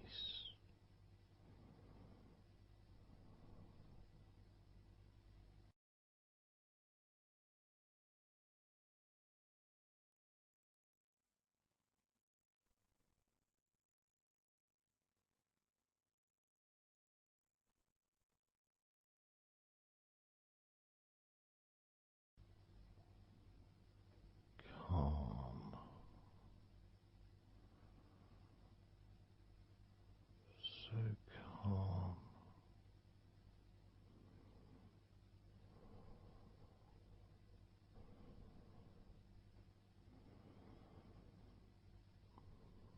letting go.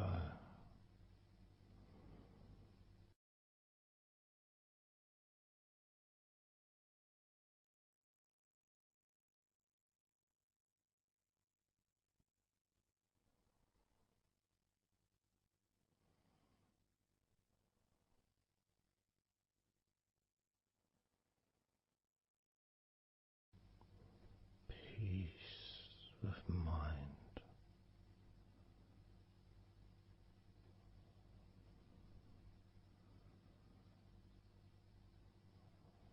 relaxed body,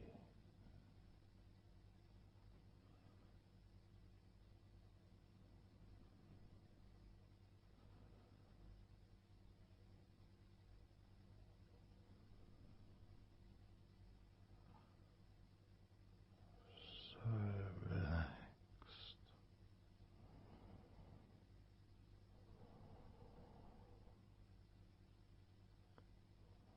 so relaxed.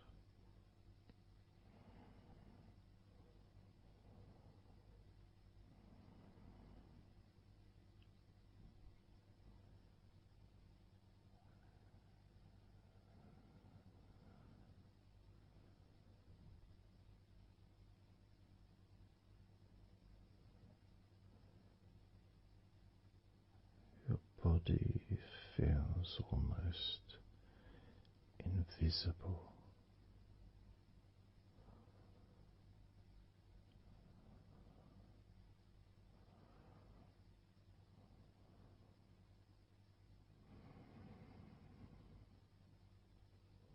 So very relaxed and peaceful.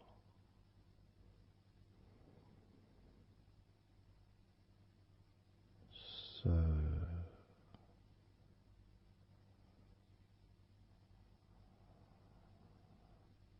peaceful.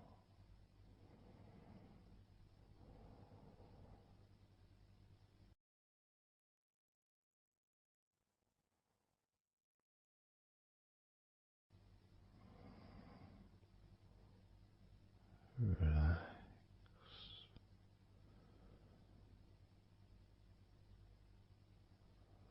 Let go.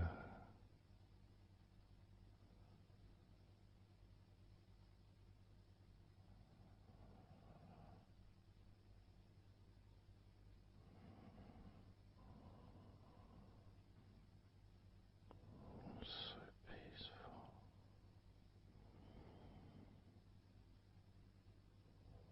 So very,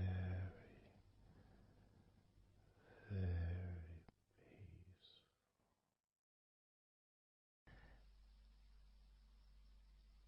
And you could start to notice that you are feeling more relaxed. Even though I've not purposely focused your mind upon that sense of physical comfort that is growing within you throughout your body,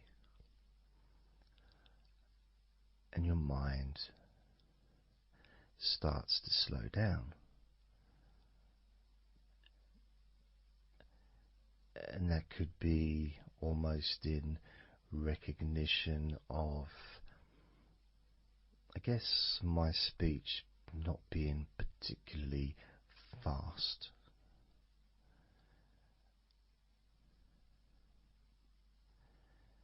and things just generally feel calmer just by listening to my voice. You give yourself an opportunity to take a break from the day, take a break from your life as it is, and to give yourself a rest, giving yourself permission to take some time off and to allow your body to relax and allow your mind to slow down, which in turn releases the tension, any stresses that you had in your body.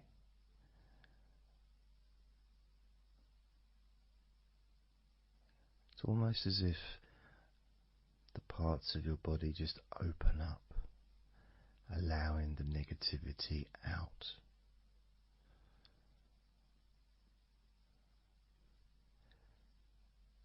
And at the same time, replacing that negativity with positive, healing energy, which then fills your body up, and your mind too also starts to appreciate those feelings of increasing confidence and an almost uplifting feeling, a positive healing,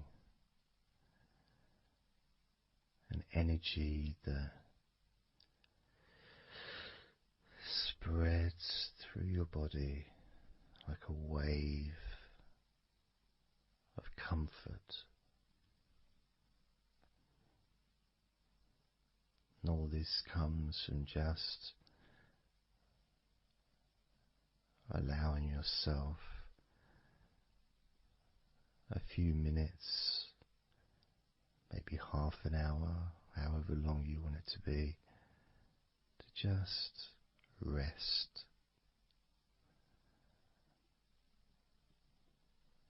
And allow your mind and your body to almost reset itself to the settings of comfort and relaxation, calmness, which allows more room for feelings of pleasure and happiness to move around your body and into your mind, almost as if your mind and your body are syncing together, almost mirroring each other with that growing positivity and calmness. And it feels nice. It really does feel nice to know that you are the one that has allowed yourself to feel more comfort and to experience more of this deep relaxation spreading throughout your body.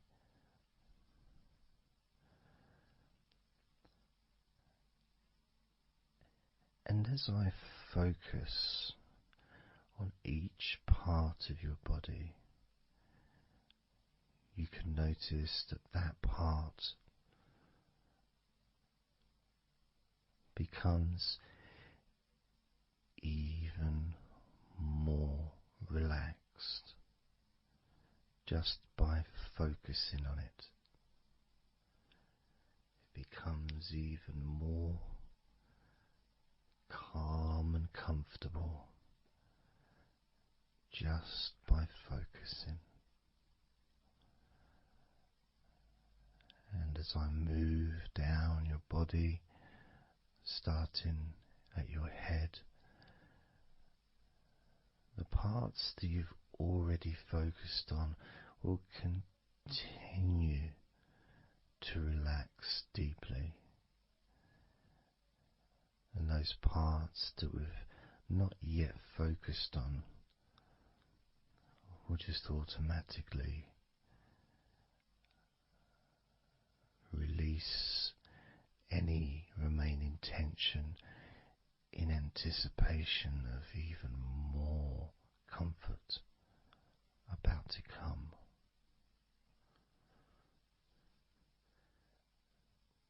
Now, I'm going to start by focusing on your forehead. Just being aware of the feelings of your forehead. And any background sounds, like Mr. Herbert the Pigeon, can just allow you to feel even more relaxed. It just means you're in the moment. This isn't a sterile environment. This is the world. I live in the countryside, so there's lots of nature sounds around.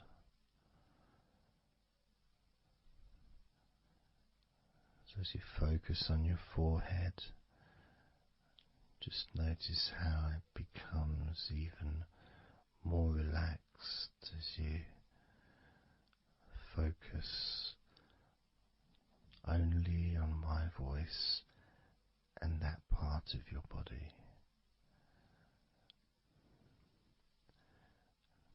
Moving down to your eyes, focusing on your eyes, noticing how your eyelids feel so heavy, yet so light at the same time. And all the muscles around your eyes relaxing completely.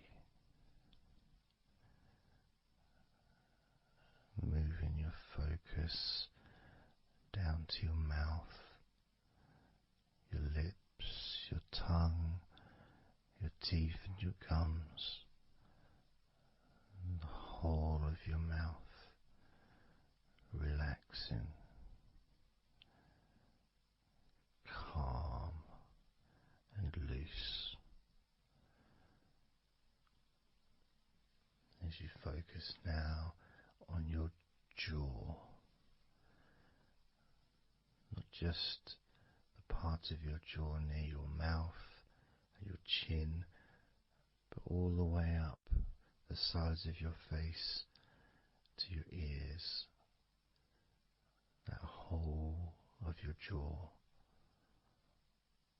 feeling more relaxed and calm.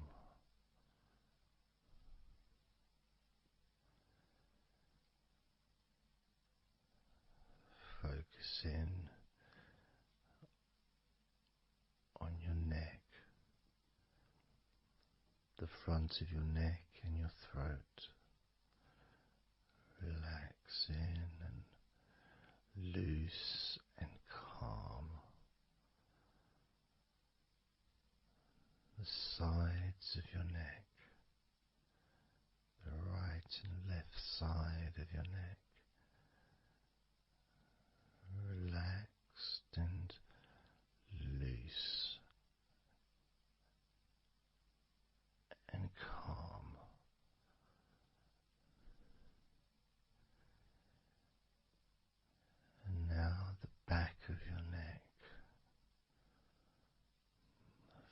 focusing on the back of your neck,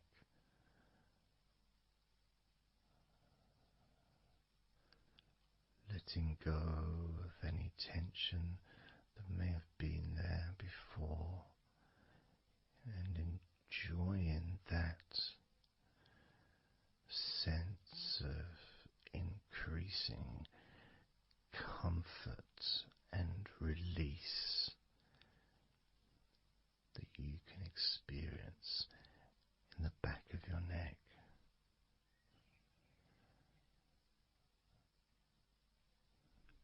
Moving down your back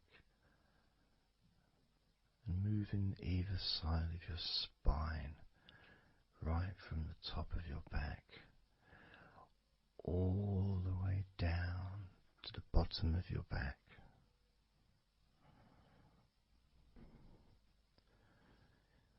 Down to your lower back.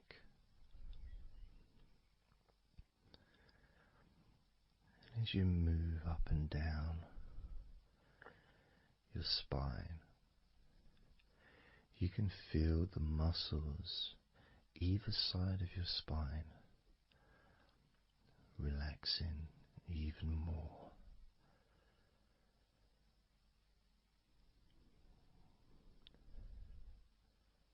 And as those muscles relax, that sense of comfort starts to spread outwards from your spine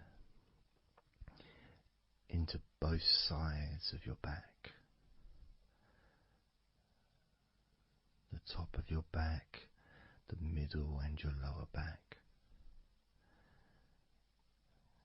And as you scan gently and slowly up and down your back, as the muscles in the top of your back relax and become looser, the muscles in the middle of your back also seem to just almost divide from each other, separating and almost melting.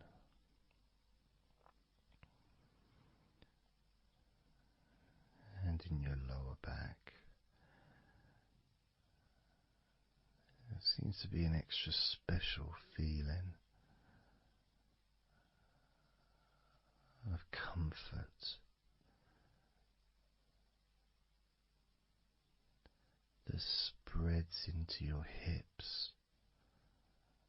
So down your lower back and into your hips, into the area where your coccyx are, and into your buttocks. And all those muscles that spread from your lower back into your hip area start to melt, start to really let go.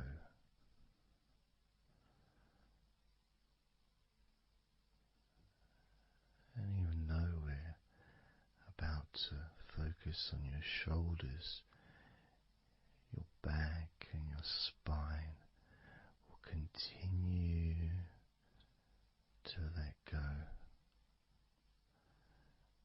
Continue to relax so calmly. And as you focus on your shoulders, you may notice that they're already feeling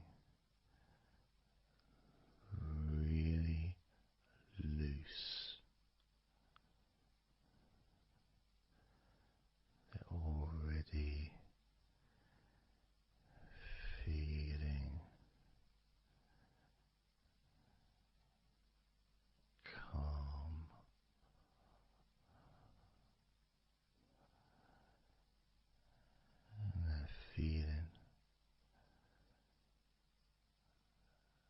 those muscles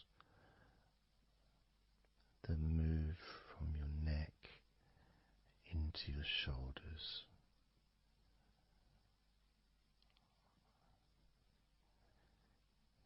Feel so soft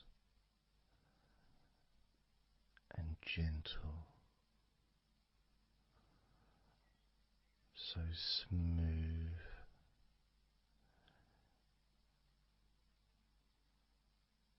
and calm.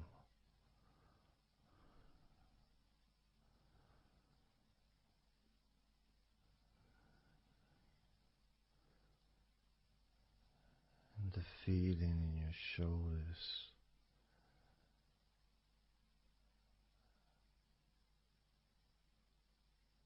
seems to spread deep into your shoulders. That sense of relaxation, not just traveling deeply into your muscles, but also relaxing the bones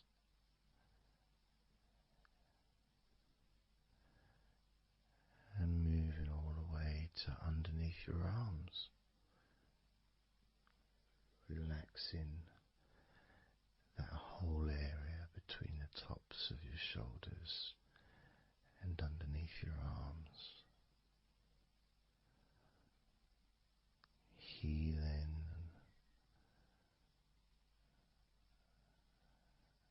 You feel so relaxed and comfortable in your shoulders, which sends that deep healing message into your arms.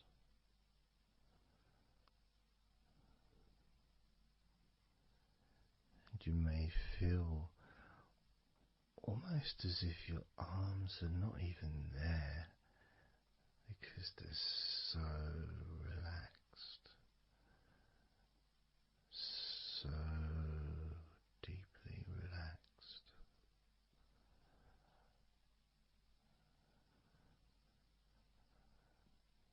So, so calm.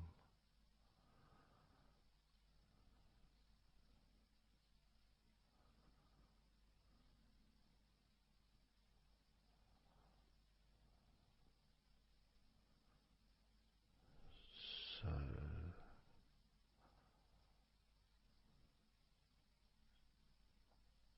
loose.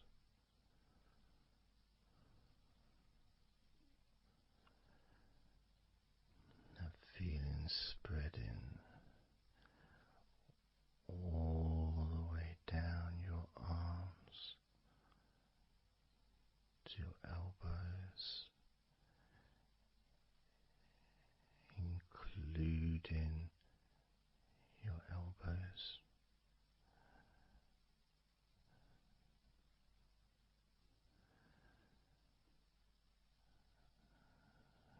Circumference spreads all the way into your wrists, your forearms and your wrists,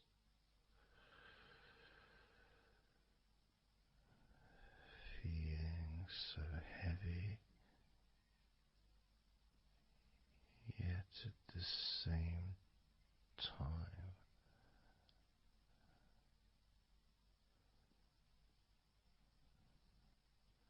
so light and gentle.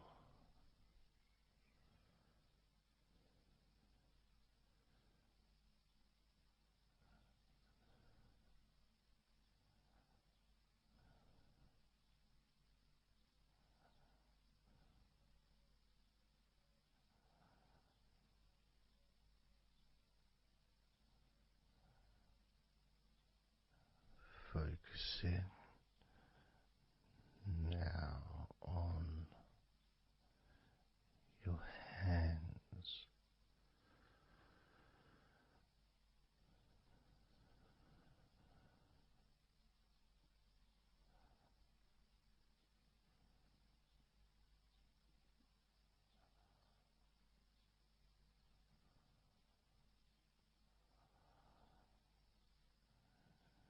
Your hands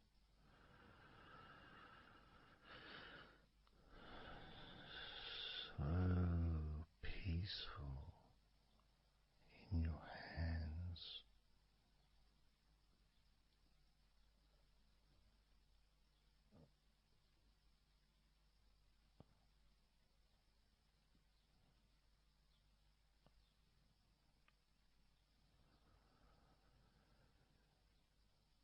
There's a sense of real peace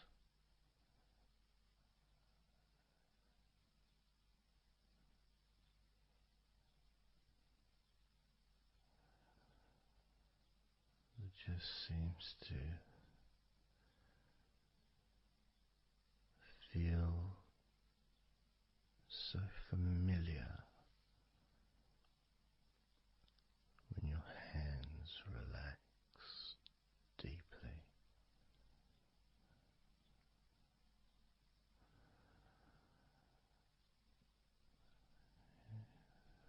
Feels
muscles in your thighs.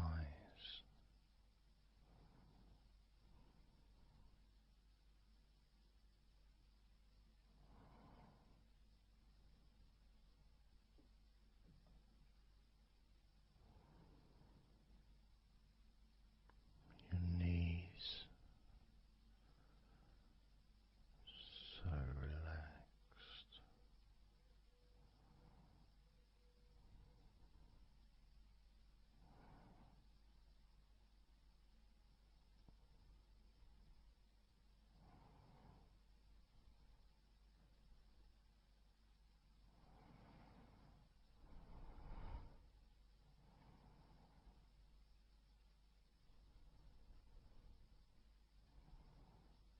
Your calf muscles and your shins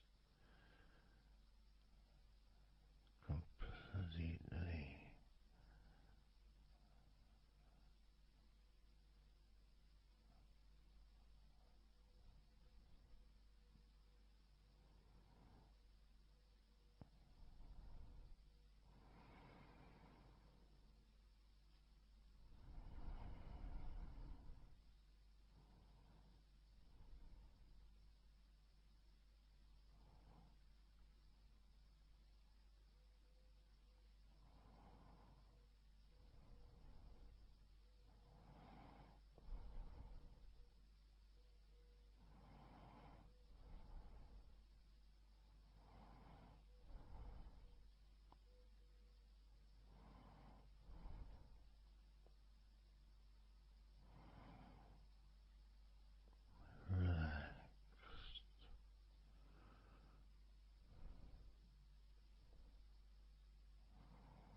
And the feeling in your feet,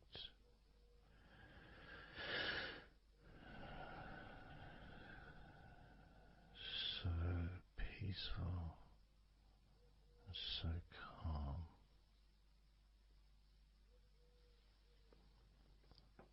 so peaceful,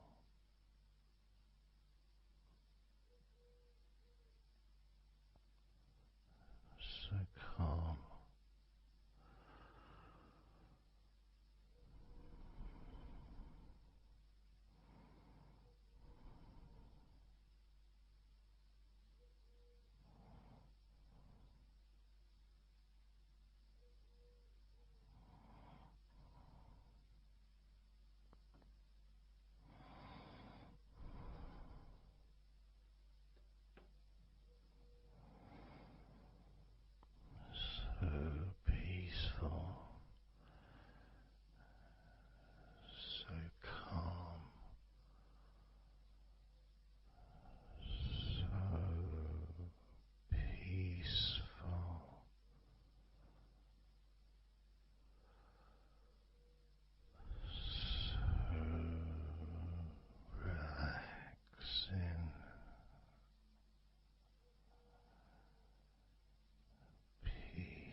letting go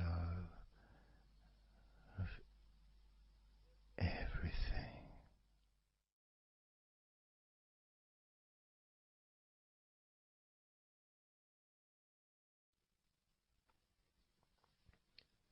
So I'm going to start counting down now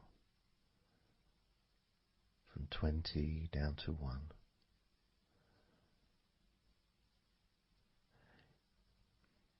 You can imagine, in a way, it's like just walking down some steps. And each step, all 20 steps, and each step represents a level of comfort. Each step represents a deepening of that comfort.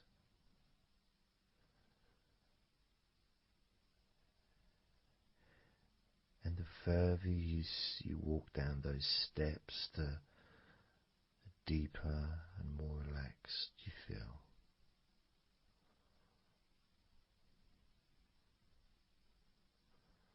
So, starting with number 20.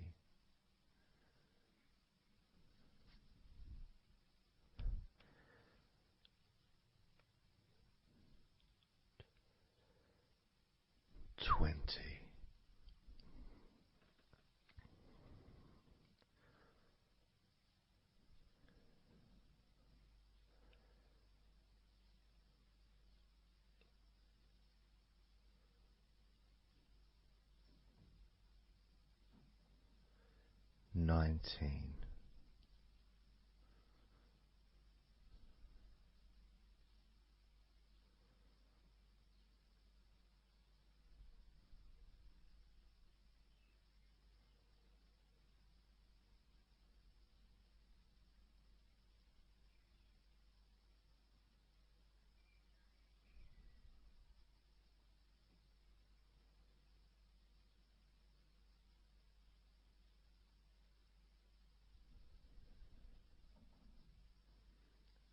18.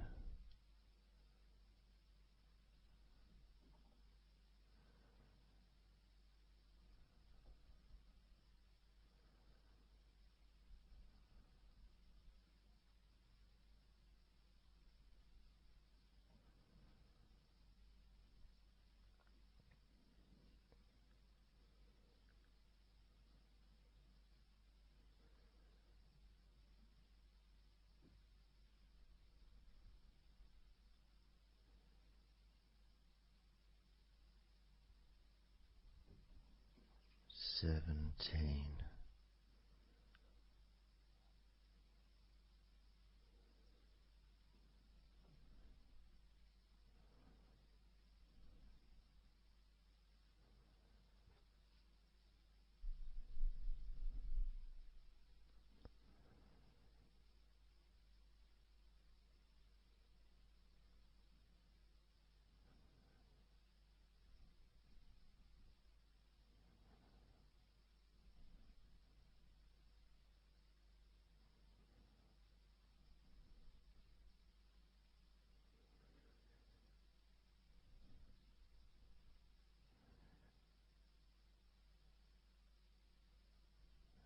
16.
15.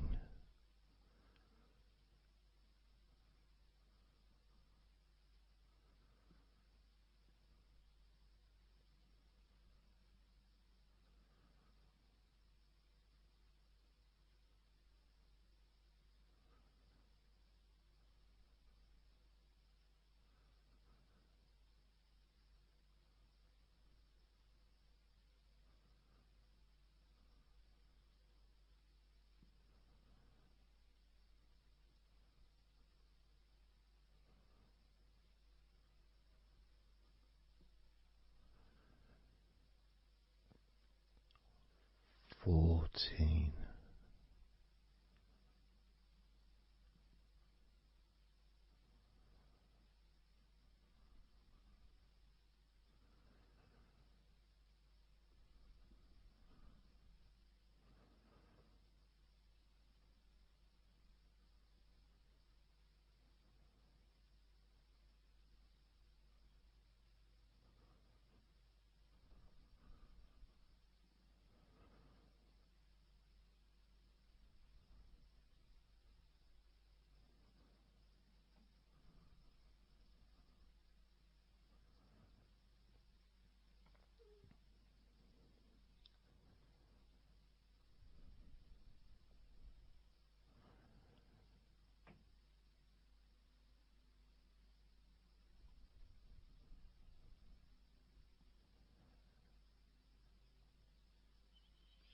13.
12. 11.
8.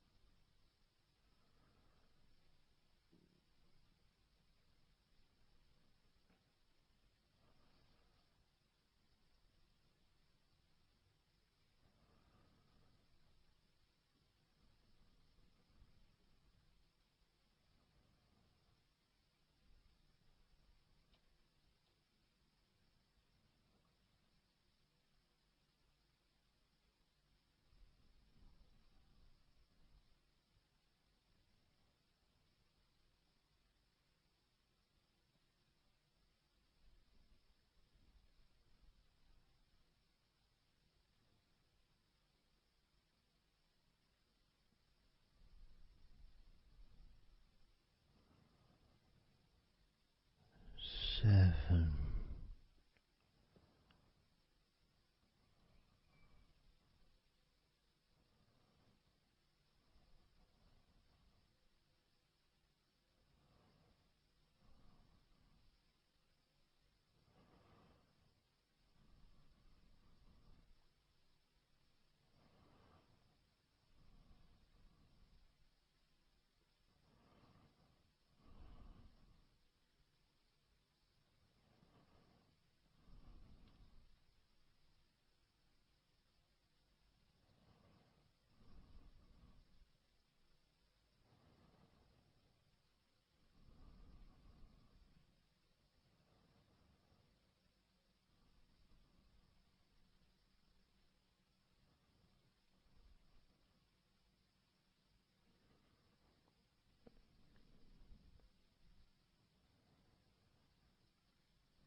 6.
4.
2.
1.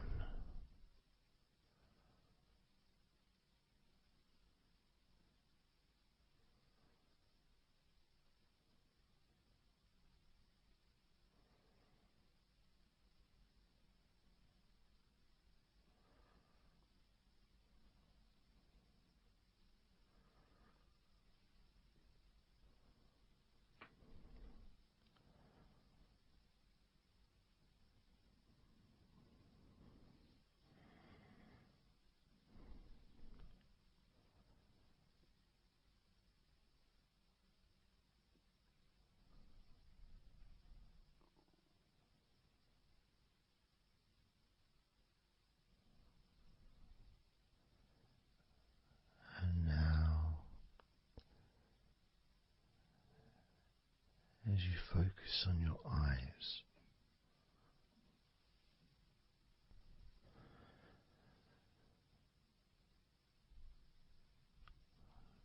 we're going to count down from 10 down to 1.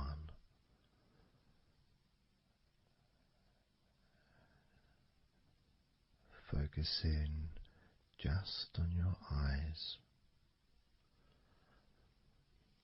your eyelids, the muscles around your eyes,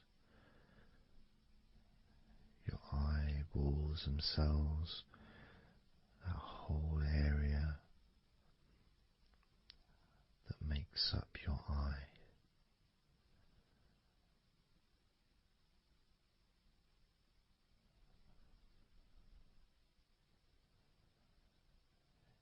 And as we count down from 10 down to 1,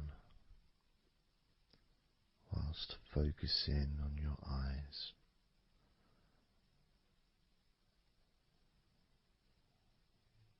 you will become twice as relaxed with each number counting down. And you may find that all you want to do is just drift off to sleep. And if that's what you want, then just allow yourself to do that.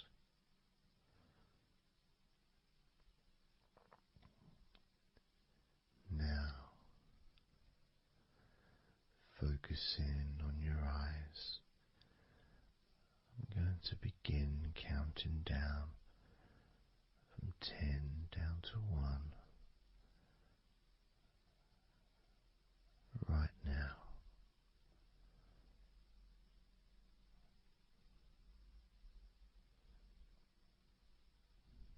10.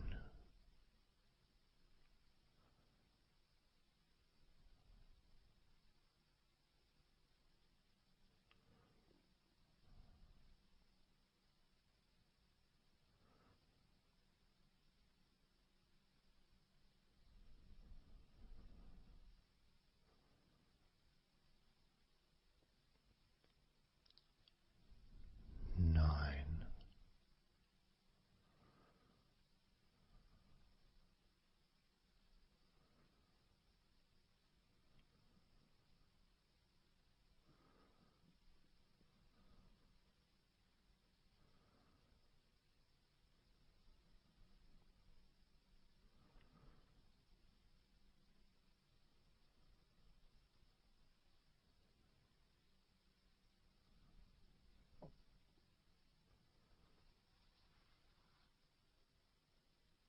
8.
4.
3.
Two.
One.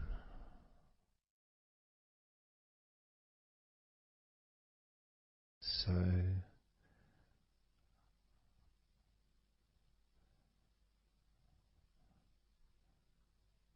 counting down from 10 to 1.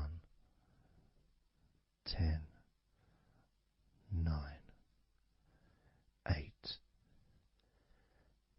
7, 6, 5, 4, 3, 2, 1.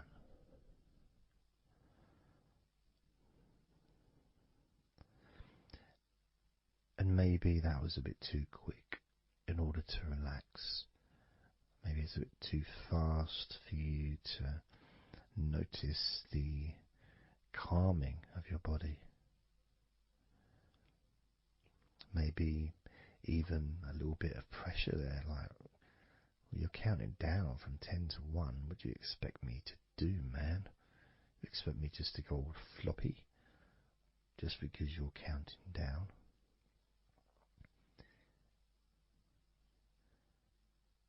We could try again, but this time I'll go a bit slower.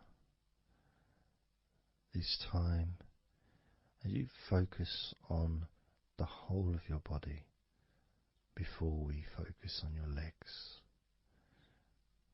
just notice how your body does start to feel more relaxed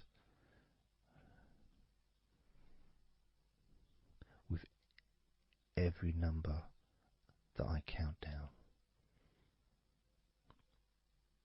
10,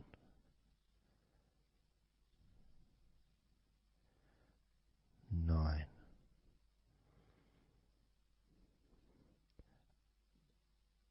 8,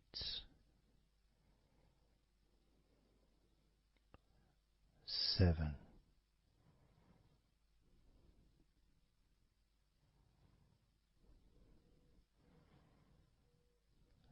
6,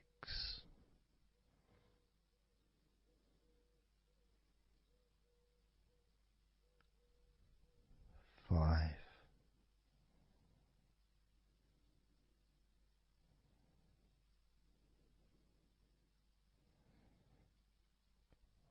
4,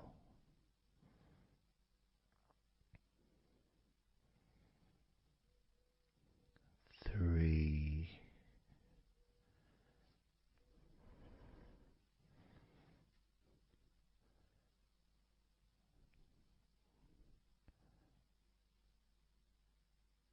2,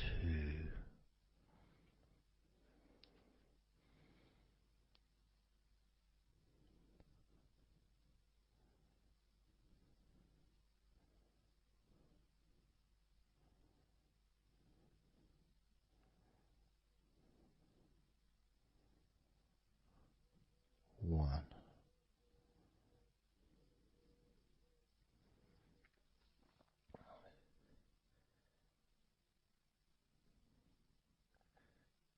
And just notice how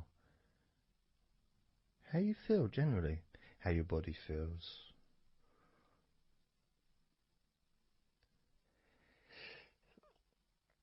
It's not necessarily even about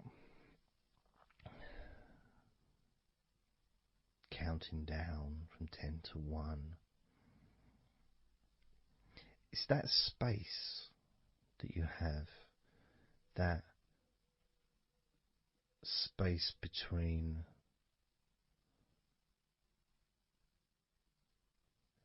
being active physically or mentally to just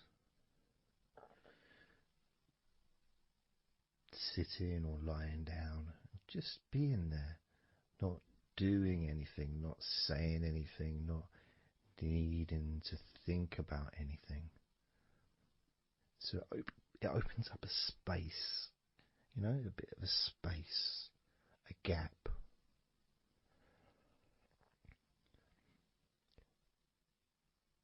And the more I count down from 10 to 1, the bigger that gap becomes.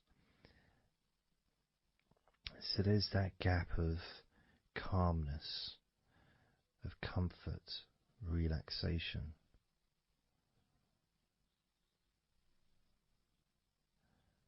It's a nice feeling.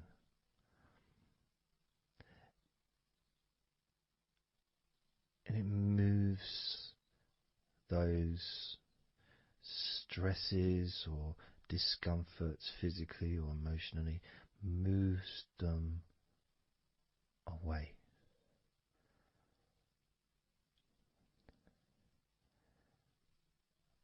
Allows you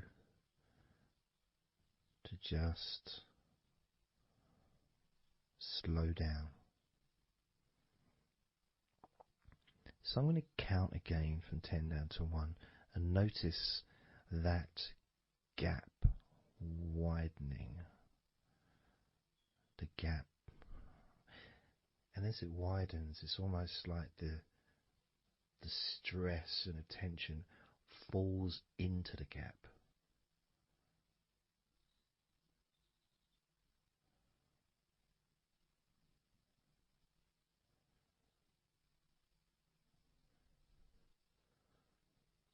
And gives you that distance, that space.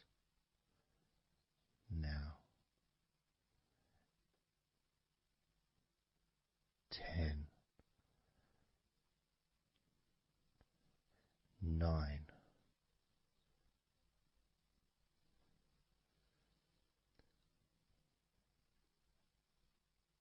8,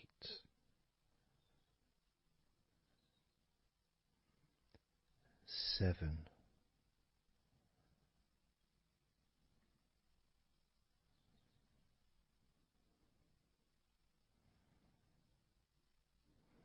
6,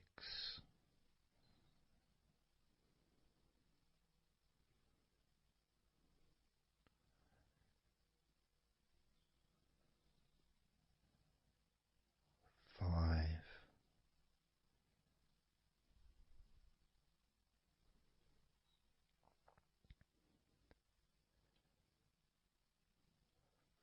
4,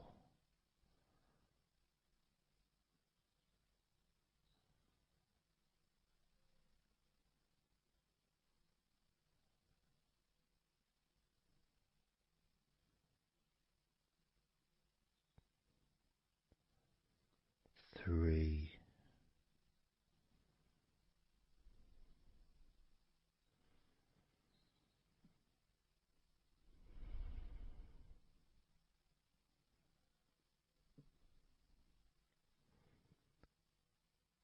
2,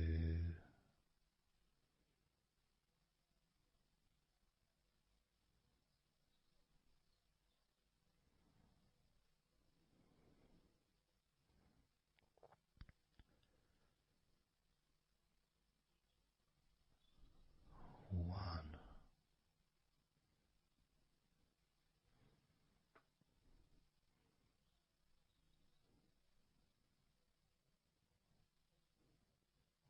How does your body feel now?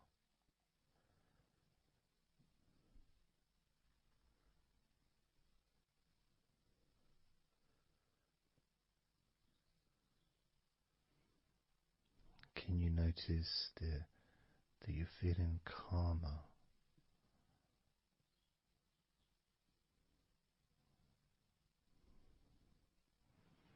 That you're feeling more relaxed?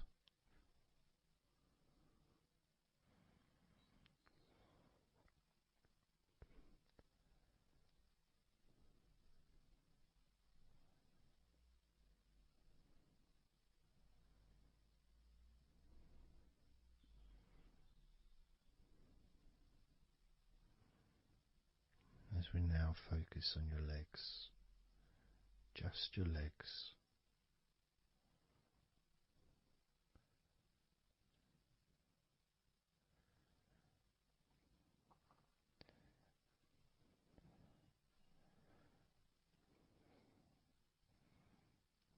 We're just going to start with focusing on your thighs.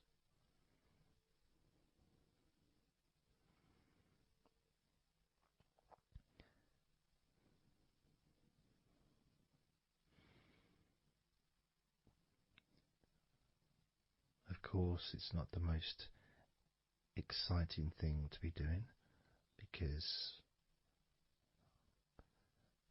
I'm sure, like most of your body, there's not a lot going on right now.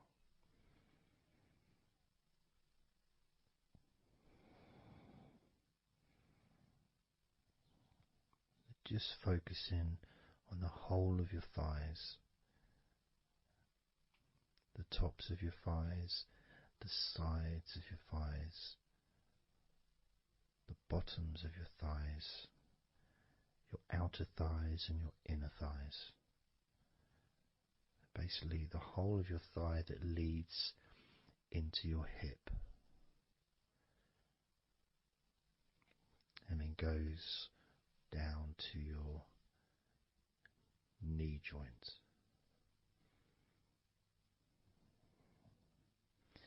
Now this is a big area. It's a very heavy area. It's very strong.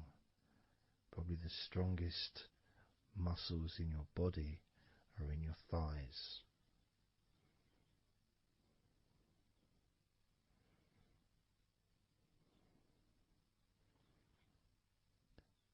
But I don't think we perhaps give enough attention to our thighs.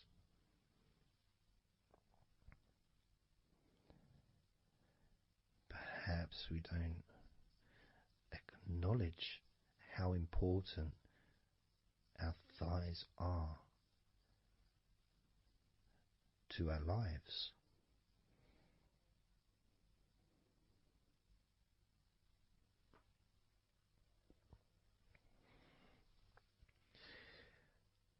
How much they actually do for us all through our lives.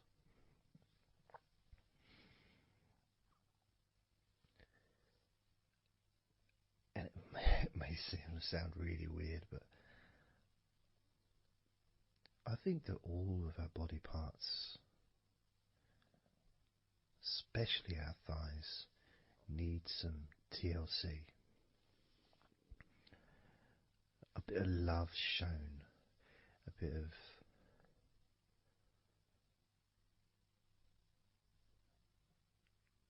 acknowledgement, a thank you, gratitude for what our thighs do for us.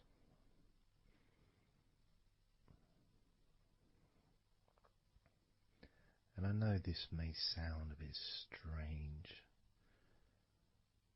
Maybe you think, why am I? Surely I should be out in the garden hugging a tree or something. Well,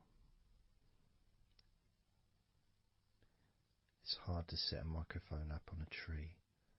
That's why I'm doing this indoors. Otherwise I would be outside hugging a tree. No, I can't see the television from the tree.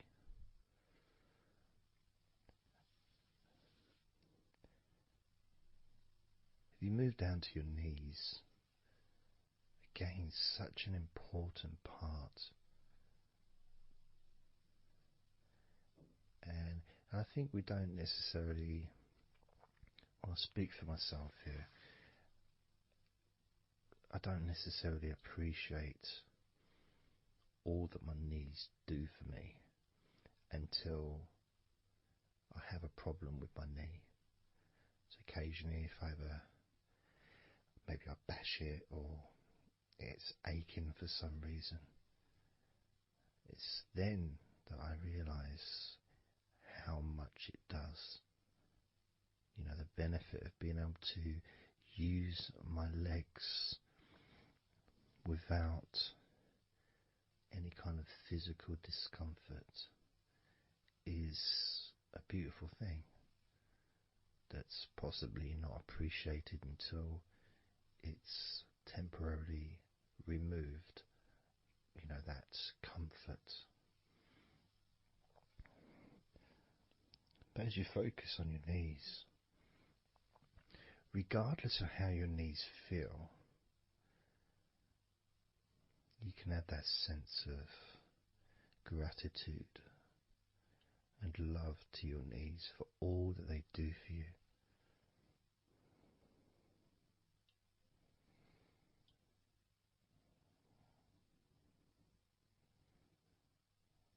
And you can still have that attention on your thighs and maybe notice how your thighs feel. Maybe you've noticed that they are relaxing more deeply.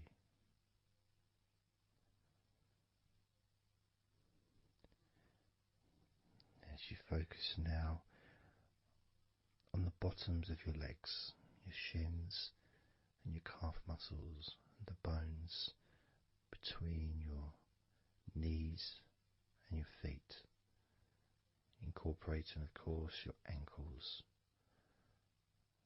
So important.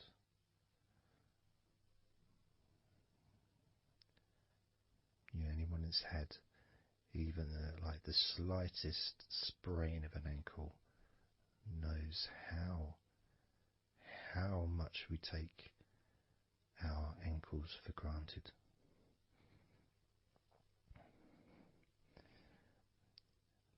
And it's kind of strange in a way when you think that,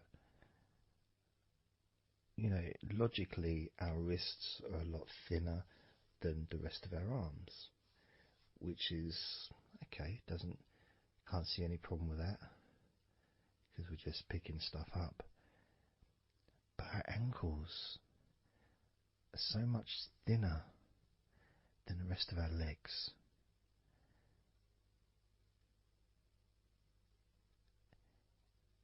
And from a physics perspective, or logical even, it doesn't really make sense that all this weight would ultimately be resting on your ankles, then leading to your feet. That thin area, thin bone, yet it does so much great work. Supports us, supports our body for a lifetime. Helps us to balance, helps you to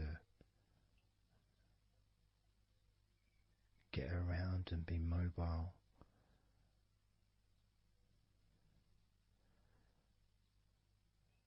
And there's the calf muscles, of course. When I was younger, I couldn't see the point in calf muscles. It didn't seem to do anything.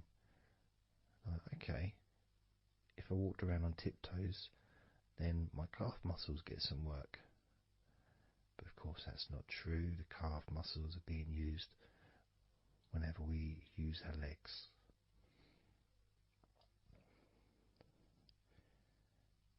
And your shins, there to protect your lower legs, shaped in a way almost as a protector for the bone.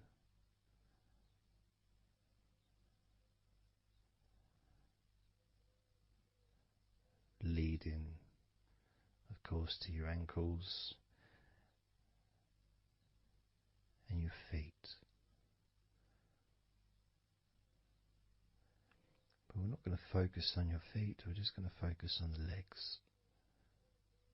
I realise that now that I've mentioned your feet, you're probably focusing on them anyway, so maybe I should focus on your feet a little bit. You can have them in your awareness, the same as you have your thighs in your awareness, even though we haven't been focusing on your thighs for a few minutes.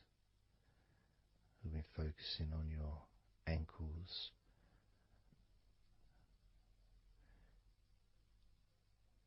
there's still that sensation of comfort in your thighs. And there's that movement of energy, because the thighs hold lots of different sensations. Of course, there's the muscles, the big, strong muscles that we have in our thighs.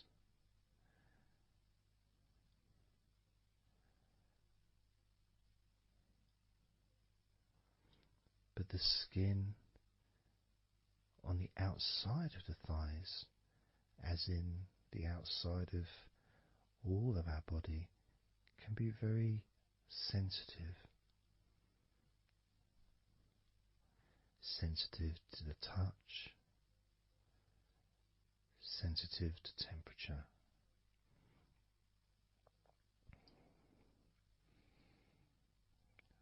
And inside your thighs,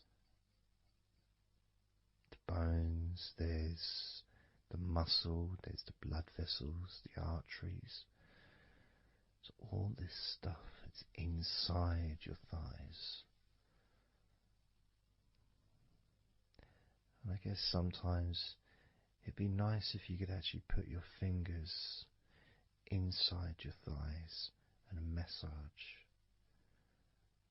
So you can massage on the outside, of course, but to be able to get deep into the muscles, and to be able to just massage inside your thighs, massaging the bones of your leg, massaging all the veins, and just gently healing your thighs. And you could move down, massaging inside your knees, just massaging those bones, but with healing fingertips, spreading that healing energy deep into the joints of your knees.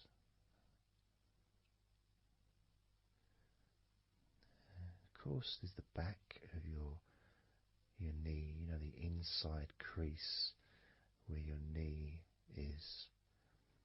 It's a very sensitive area. Feels very nice when you stroke it. That might be because it's an area that's not really touched very often. It's almost like a hidden part, that crease in your legs. It's almost like a part that has a sensitivity which is a little bit different.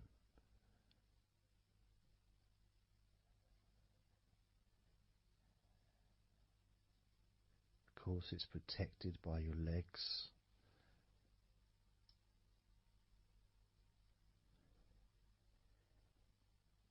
So you can imagine putting your fingers into that crease in your legs.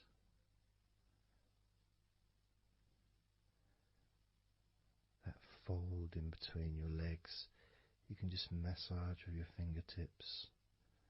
Imagine your fingertips going inside, massaging the muscle tissue. You can of course feel the bones of your knees healing through your fingertips.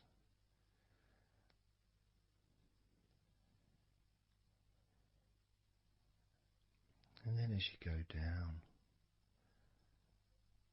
to your calf muscles, now that's a part I'd like to be able to really put my fingertips deep inside my calf muscles, massaging every single tissue of that muscle, healing every part.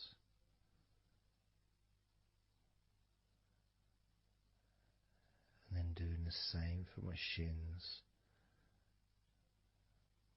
massaging and gently stroking the bones, gently stroking them, healing in a loving way, because they deserve to be treated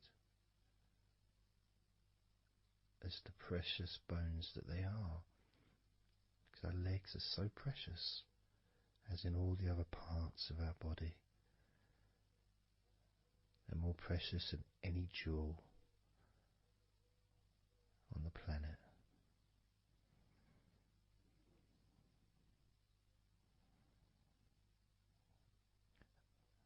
And when you start to think about your legs in this way, it can change your perspective. It might sound a bit silly to start with, the idea of having love for your legs, showing appreciation for your thighs, wanting to be able to put your hands in your thighs and massage the muscles and the bones, and to get your fingers deep in there, releasing all tension, just to show how much you care about your legs, how much you care for what your legs do for you regularly. Your knees, your calves, your ankles, the strength of your ankles, considering how thin they are compared to the rest of your legs, especially your thighs. Yet they're so strong, so flexible, absolutely amazing things. Your ankles are truly a gift because of what they do for you.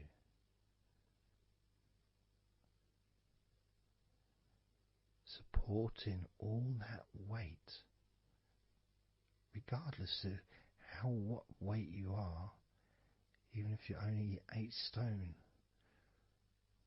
it's still a lot of weight for these little ankles.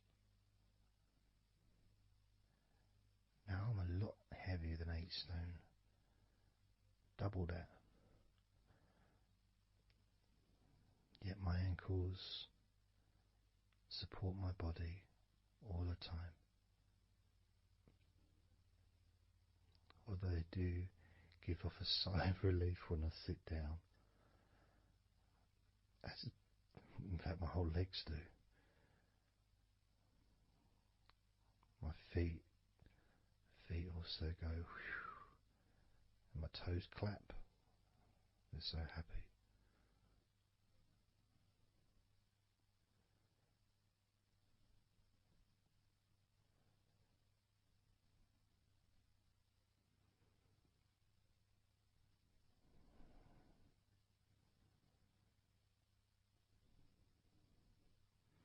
Your legs really are amazing. And I know that talking about your legs is probably possibly among the most boring things you've ever heard anyone say, possibly. But boring or not, everything I said is true. Your legs are amazing.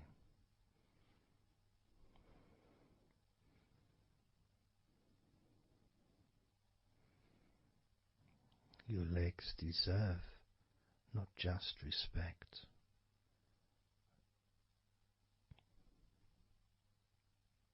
they deserve to relax deeply.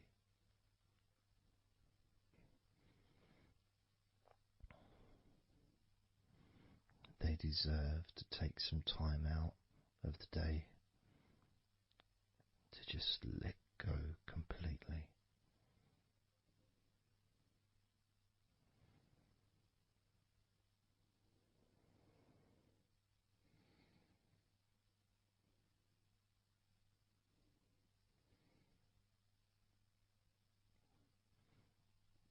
Your legs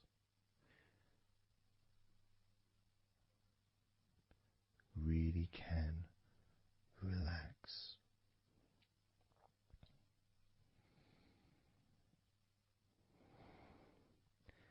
And because the legs are such a very important part of your body, when you relax your legs, the rest of your body also naturally follows in that journey of comfort.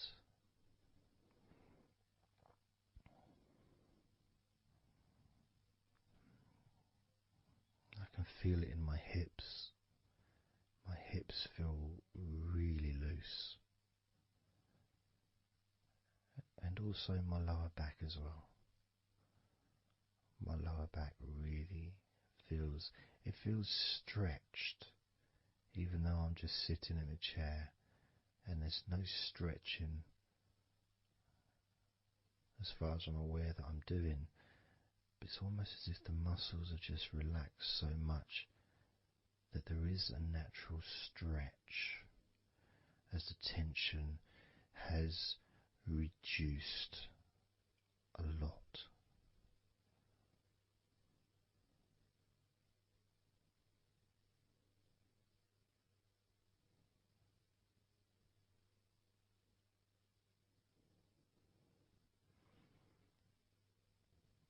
And I'm now going to count down from 10 down to 1.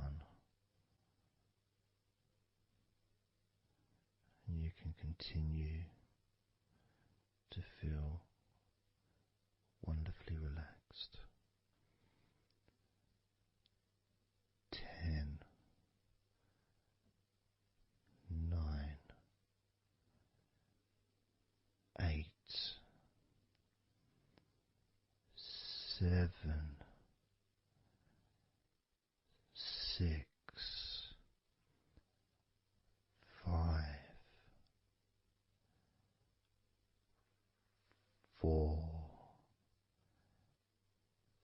3, 2, 1.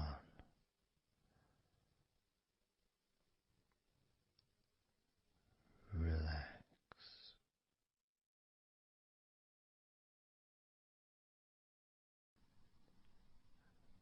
So I'm just going to count down from 5 down to 1. And as I count down, if you just focus on the numbers, just the numbers, counting down, and notice how you feel in this moment as you hear the numbers counting down, knowing that those numbers counting down represent you feeling calmer, not just in your body but also relaxing your mind. And just notice how you feel. There's nothing to do, there's nothing to say, there's nothing to think about. Starting with number 5.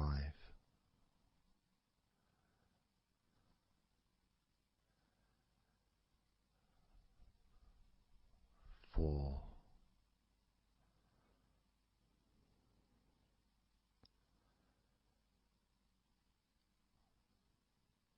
3.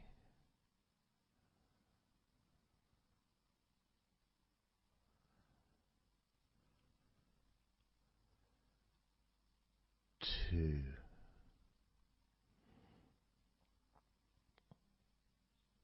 1.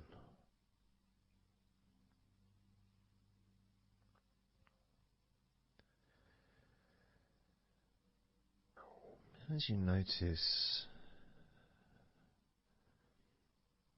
the gradual letting go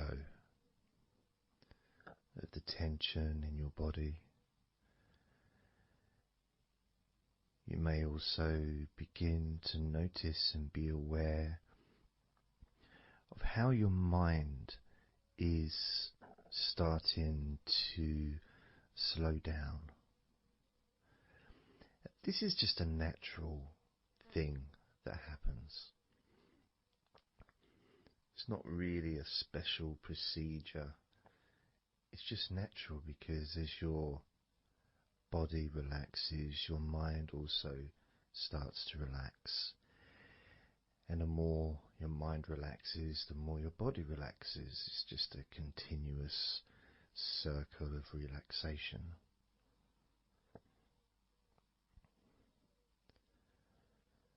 And there's that calmness that comes from relative quietness. You know, even if there's background sounds, either your side or mine, it's still going to be quite calm. You know, you haven't got the television on, there's no music in the background unless you're listening to the recording with music, of course. You're very likely not going to be sitting in a room with other people. Of course you might be, but generally it's more ideal if you can do this on your own. So no distractions.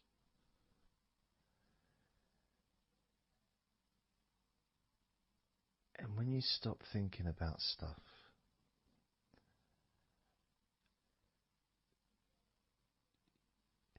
relaxation automatically rises. A sense of comfort starts to grow. And without trying to build it up into something fantastical or something magical, this is just a natural process. Something that's easy to accomplish. In fact, it's almost, the sense of relaxing completely happens really when you put no effort into it. It's not something that you can really force. It's something that happens naturally. And part of the process of this recording and others is simply to allow you to take advantage of this space, this time, to just let go, to just be here, to be in tune with how you feel.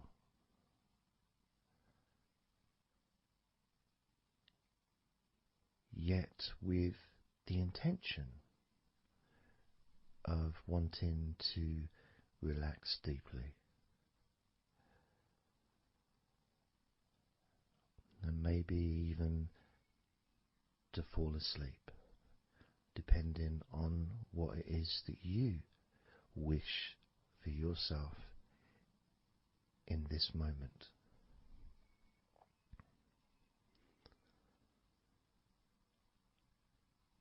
As we know, relaxing is the majority of the process of falling asleep.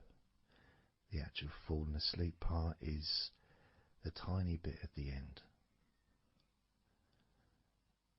The deeper relaxed you become,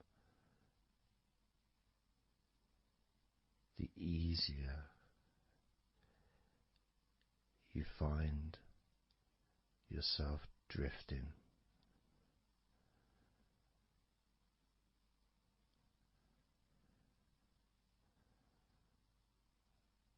But you can also, if you choose, stay focused on my voice and really enjoy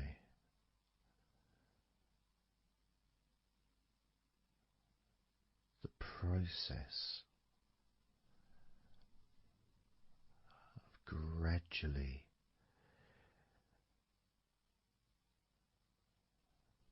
relaxing each muscle in your body effortlessly,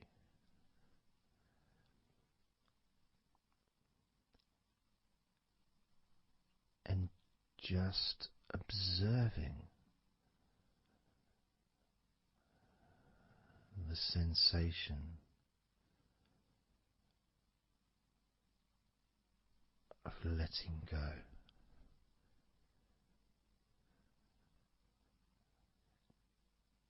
Completely.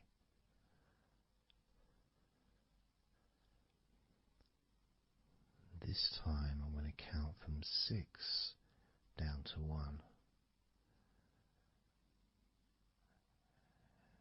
And you can notice your mind calming down more with each number that you hear me say. Naturally feeling calm and slow and peaceful.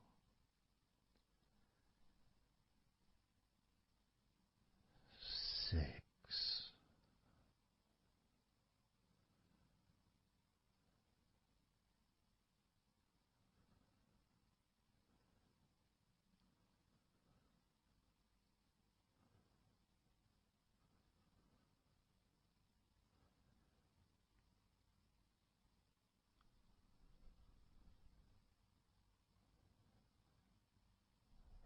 5.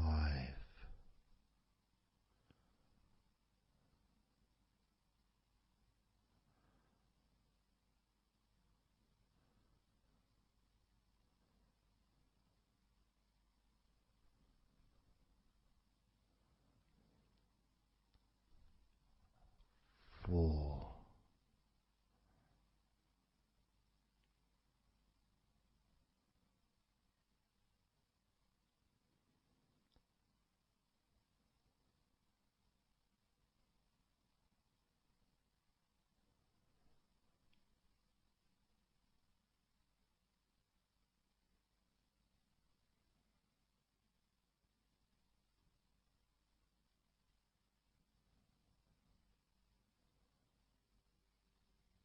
3.2.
One.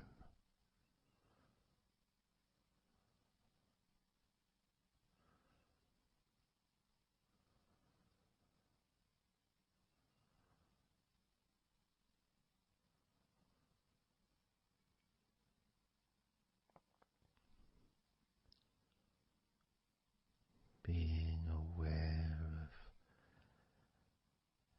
how your mind has slowed right down, sinking deeply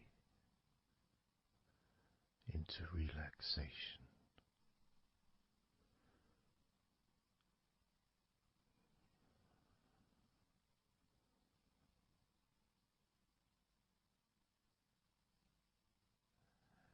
And as you focus on your mind, you may notice are some thoughts still there, maybe some stubborn thoughts that for some reason perhaps need your attention.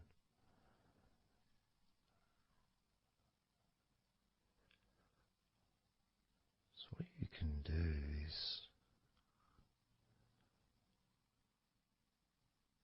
send love to those thoughts. Sprinkle those thoughts with love, like little petals from a flower. Just sprinkle it over them. Petals filled with love towards those thoughts, to let those thoughts know that you're not abandoning them. You just need them. You require them to just calm down, slow down, quiet down for now.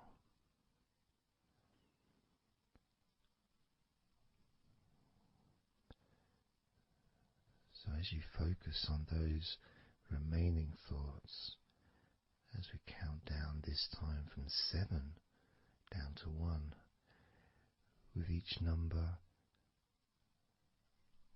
just imagine sprinkling those flower petals of love,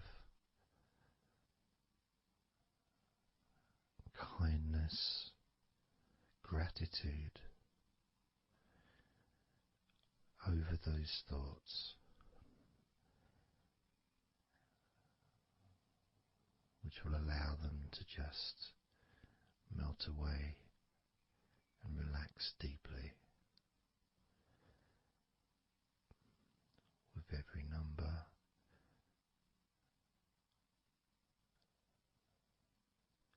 those thoughts will become more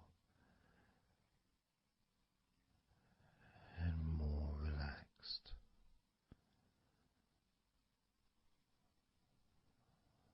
Starting with number 7.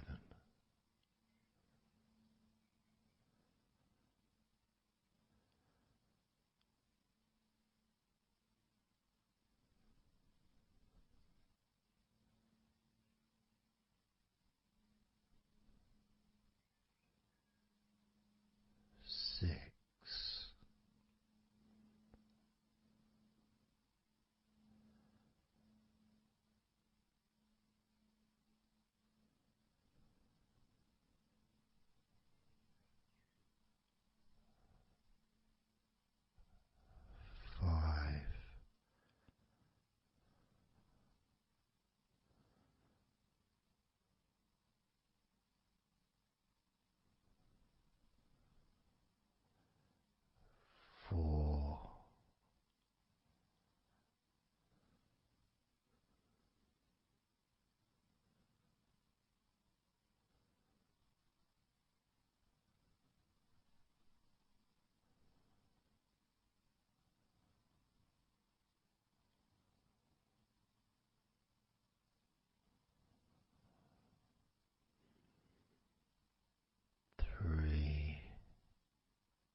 Imagine now, notice how relaxed you're feeling in your body.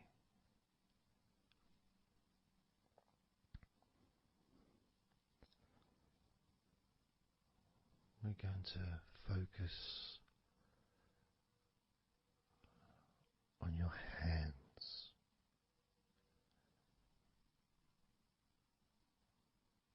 Because the more relaxed your hands are, the more relaxed your body and mind are.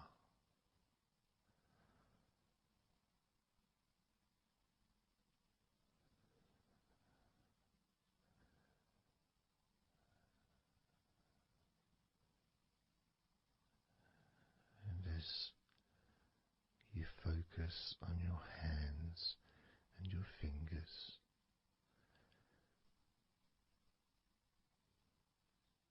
there's nothing needed to be done. There's no clenching of fists or tensing the fingers or anything like that.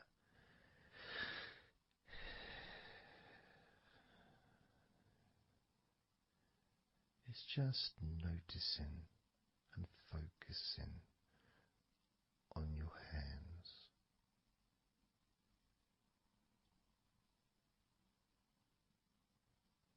Noticing how they feel.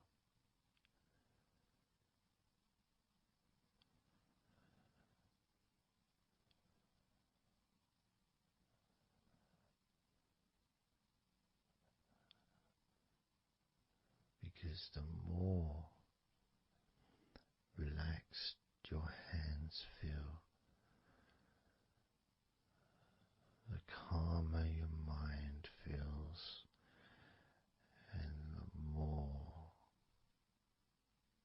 comfort you feel throughout your body.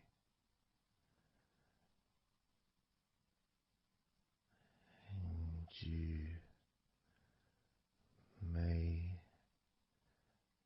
have already noticed that your mind is starting to drift.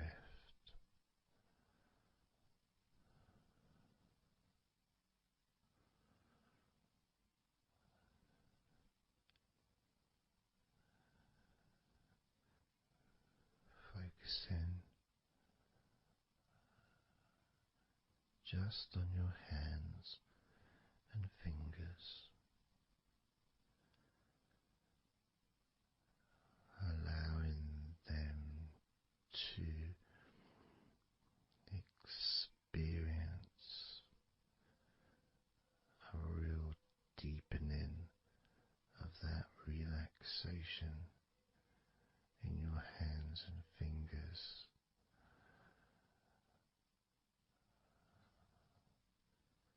More and more relaxed with each number.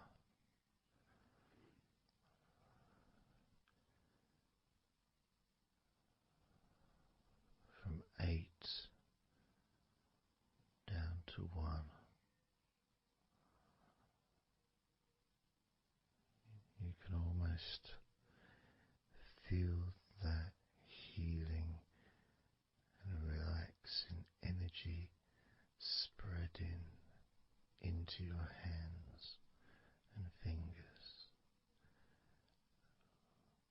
becoming even more relaxing with each number you hear going down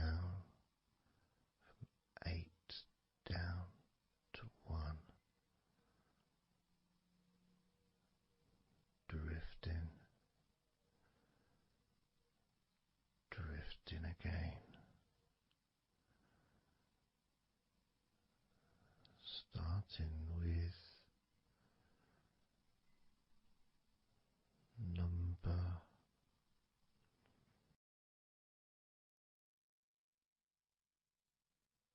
8.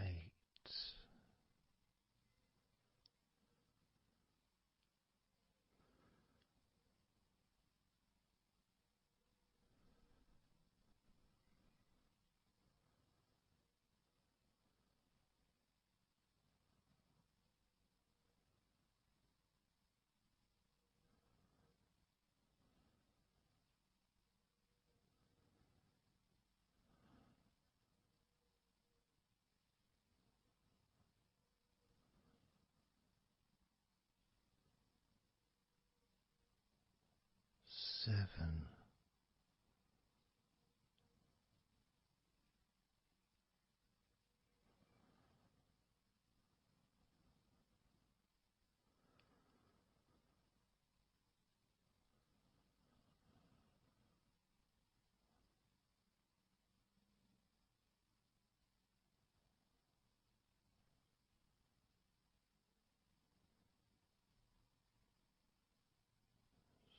6.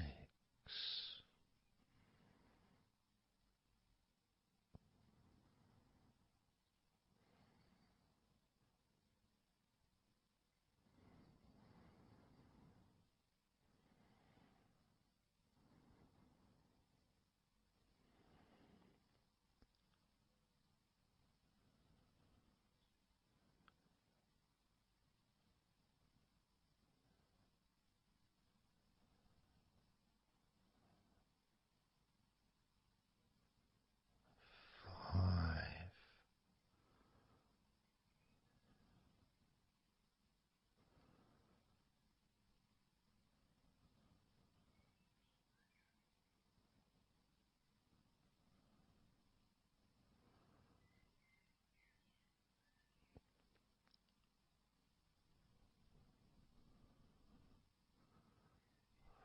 4.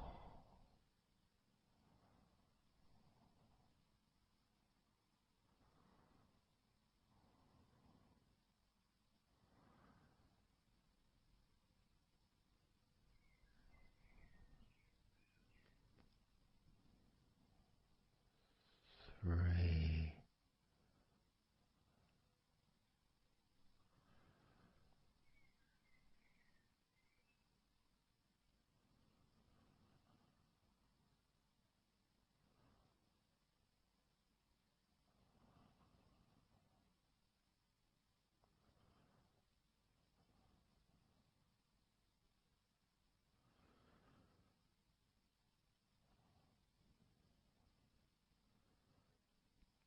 2. 1.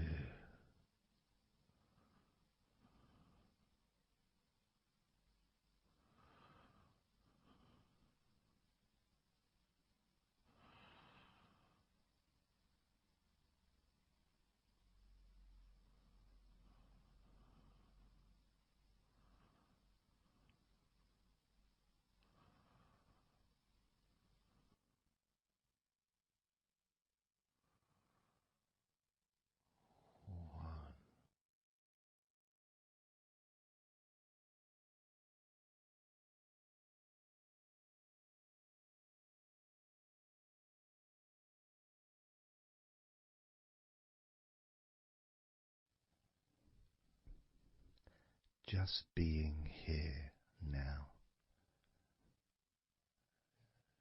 Nothing to think about, nothing to do, nothing to say. And everything just feels calmer. And this is your natural state of being. This is how you just normally feel when you take away all of that other stuff that we add. You know, things like stress and worrying and overthinking and anxiety, tension. generally thinking about stuff. When you take that away, which is what we're doing now,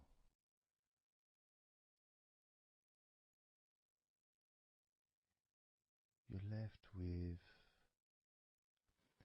a real sense of peacefulness, which comes to you very quickly. Because ultimately, it's just a feeling. A feeling of comfort. It's almost as if you've gone inside yourself and you've found a special place where everything is peaceful.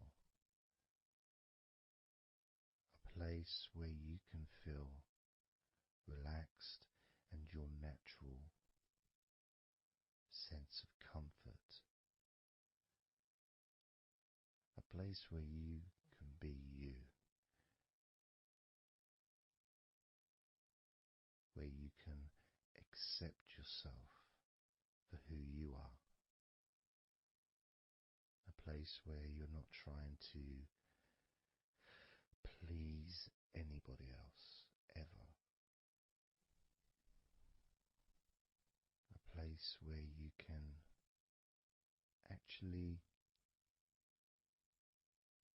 not just love yourself, but in some ways, more importantly, you can like yourself.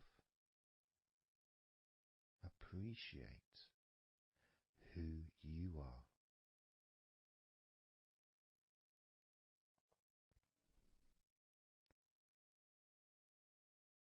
And that sense of gratitude is in the air all around you.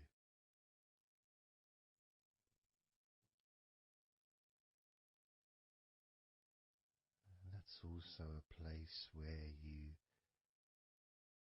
can actually feel the healing energy soaking into your body.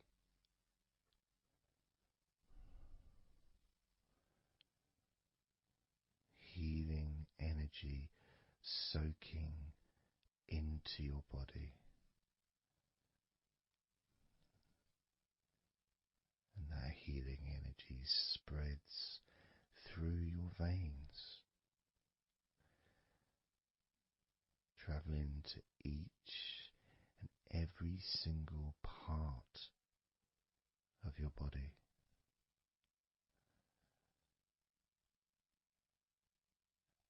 And you start to realize that actually that healing energy, it's not just entered into your brain, it's become part of your brain. And that spinal fluid is now mixed with healing energy.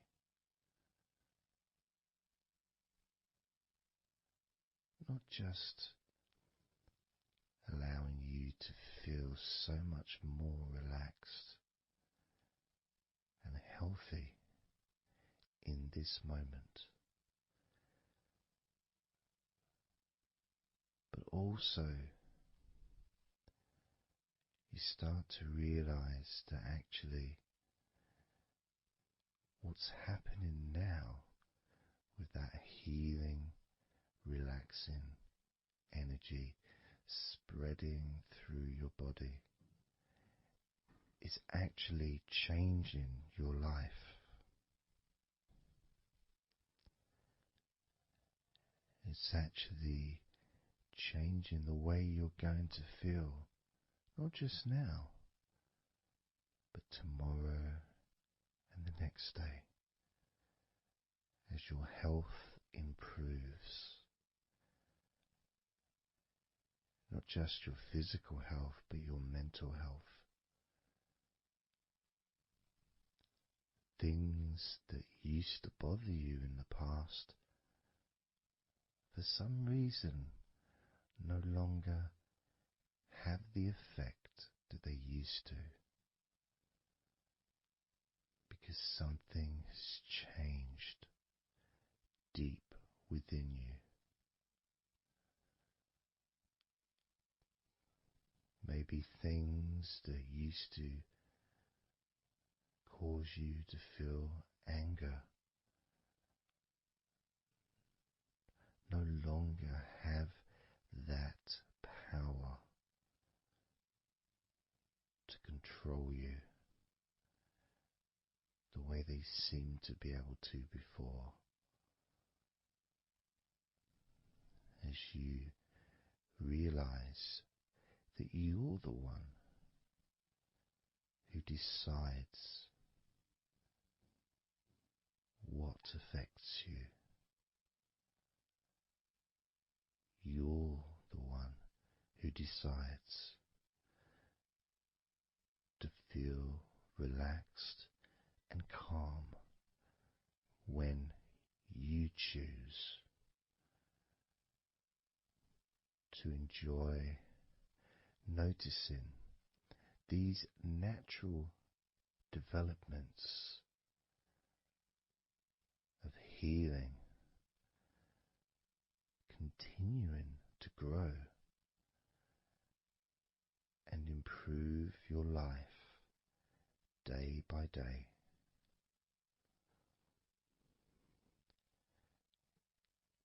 Including, of course, your ability to relax so much easier and sleeping is the most natural thing in the world to you, because falling asleep is something that you've done so many times in your life, and you know that you were born, as we all were, with the ability to fall asleep naturally. We were born with that ability to just drift off into a deep, healing sleep.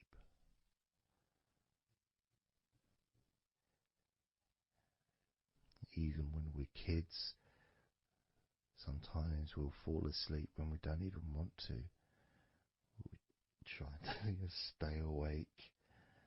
Maybe it's a birthday in the morning, or it's Christmas or holiday or something we look forward to. We don't want to go to sleep. But the more we want to stay awake, the more we just start to drift.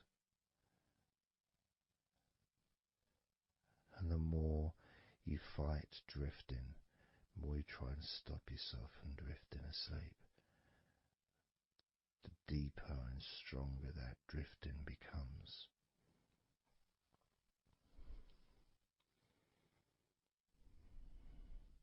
Because we're born not just with the need to relax deeply and to naturally fall asleep, but it's our birthright. It's part of our DNA.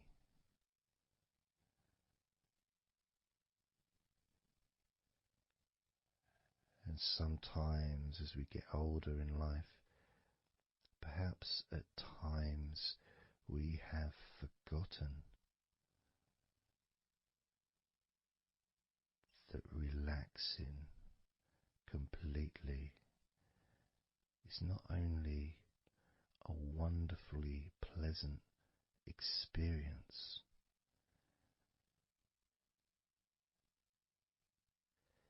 it's also really easy.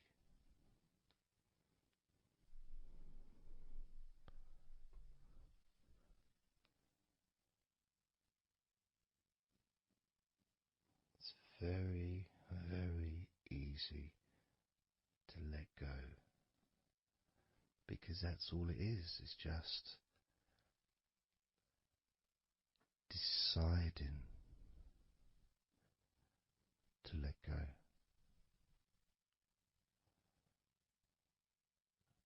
And when you press the play button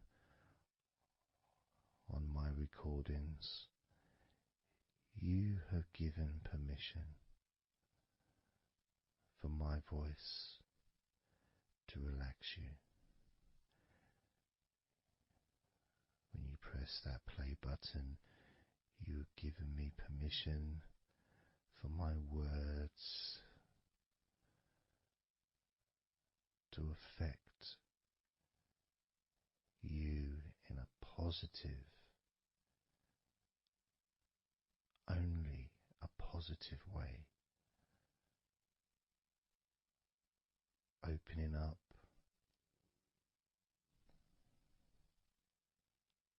your mind to useful and healing suggestions that can have such an amazing effect on how you feel right now, as well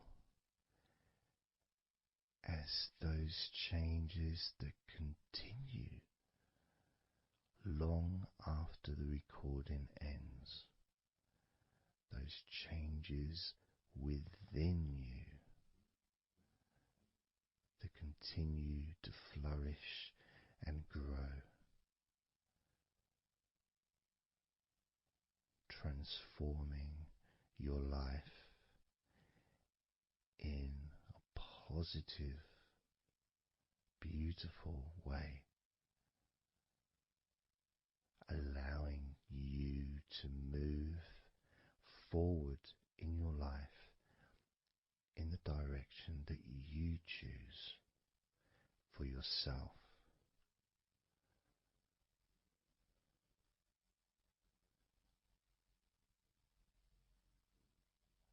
And this feeling that you can experience of safety, comfort, calmness,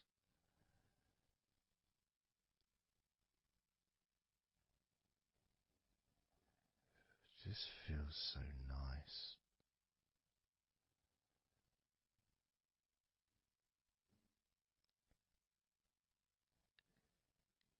It's such a healthy place to be.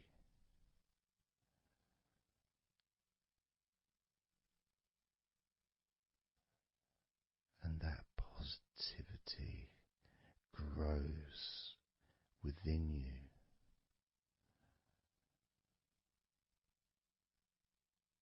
Each and every day, moving forward, you're going to find that you're more relaxed physically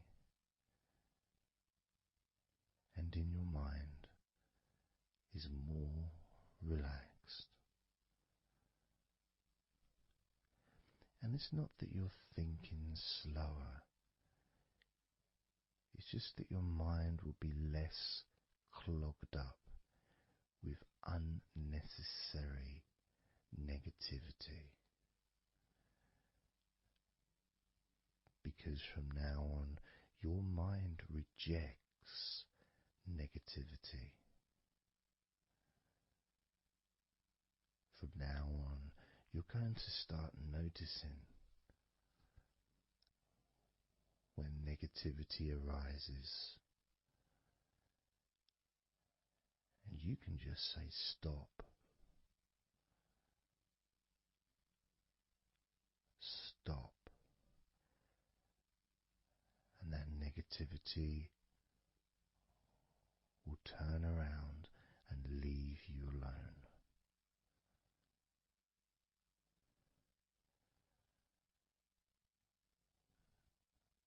Stop,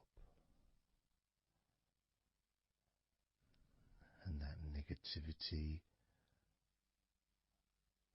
would disappear.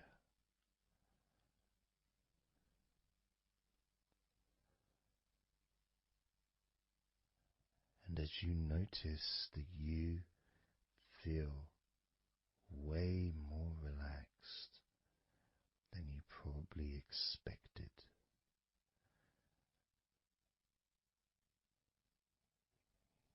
you can now congratulate yourself because you're the person that has done this. You are the one that has opened your mind up to the simple facts that you can feel more relaxed in your body and in your mind.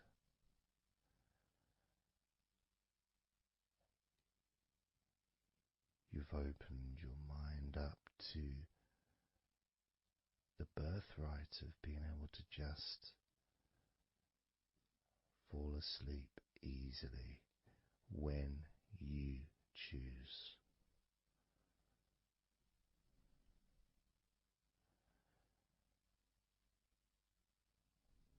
And that's a nice feeling, don't you think? It feels nice, doesn't it? To feel calm with all that healing energy spreading through your body and your mind.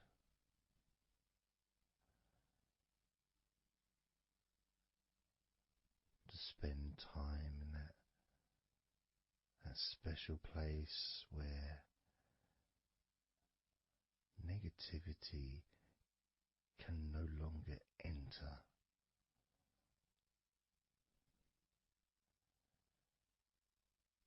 Negativity is banned, it's barred, it's not allowed entry. Doesn't deserve to be here, doesn't belong here. Negativity has no place in your life.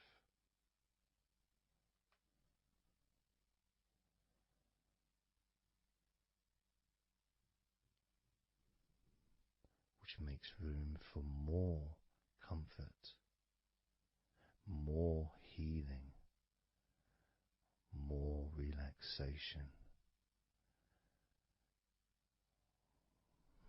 more peace.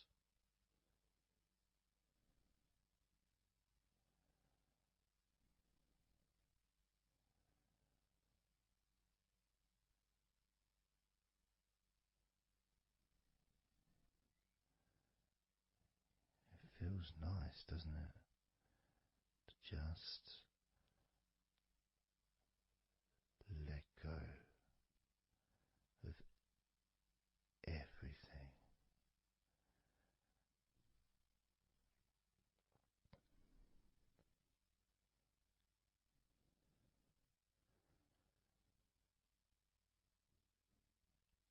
And I'm going to count down now from 20 down to 1.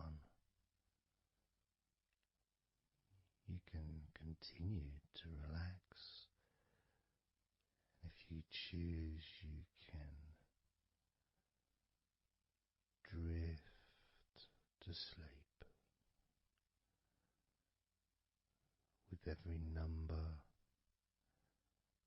you hear me say, you can feel twice as relaxed. Or if you choose, you can feel twice as sleepy.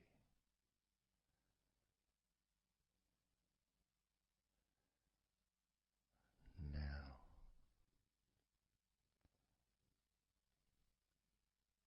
20.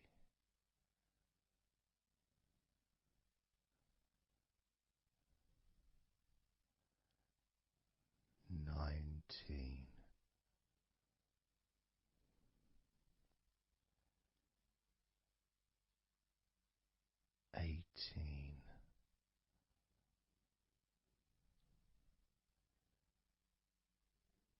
17,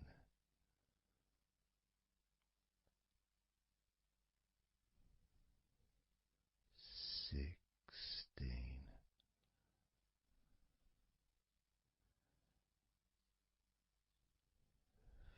15,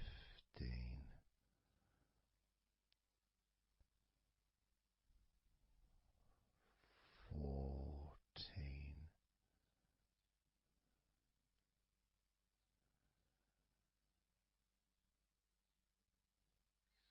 13,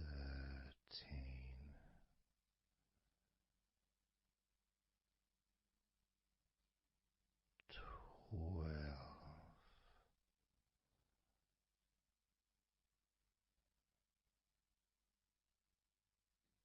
11,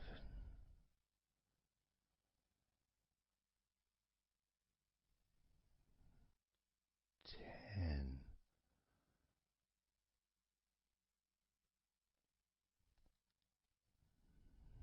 9,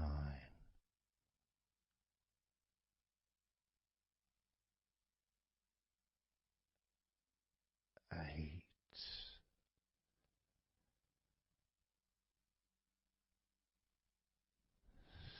7,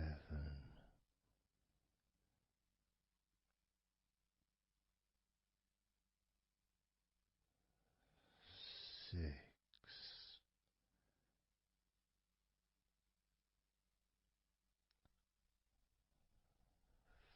5,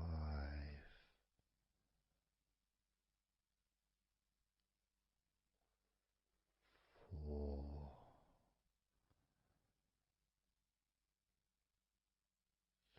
3,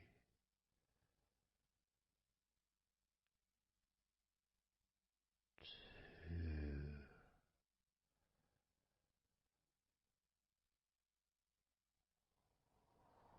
1.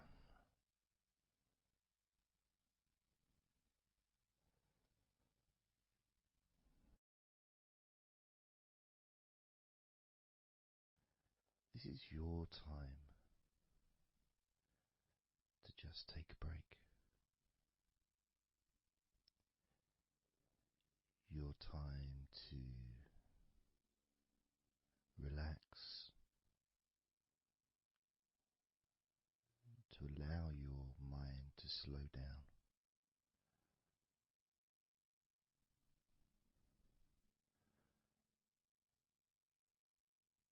To give yourself permission to take a break from everything. And you're the only person that can make that decision.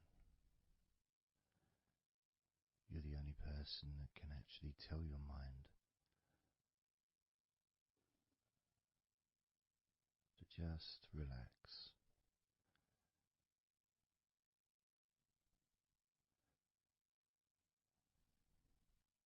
To just take some time off.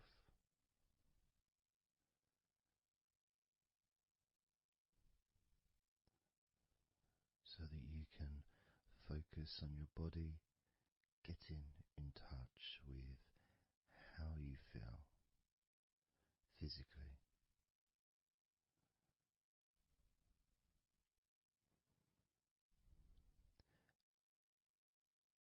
And in the process of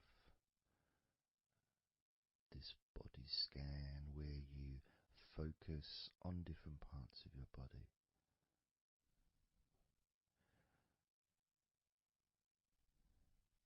those parts that you focus on and observe,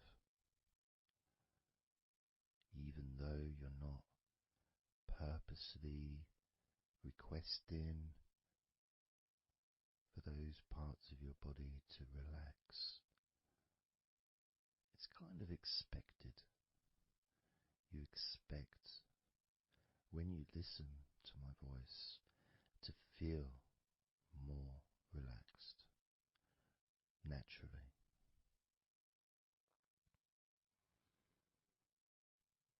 Because when you're listening to me, your attention is focused on my words. And as my words guide you to focus on those parts of your body, your focus increases.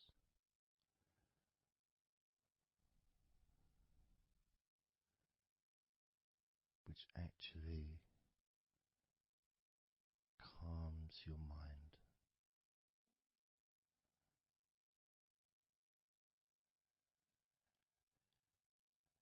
And when your mind calms down,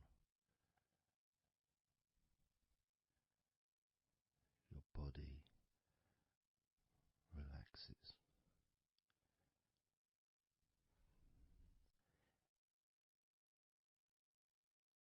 And when your body calms down,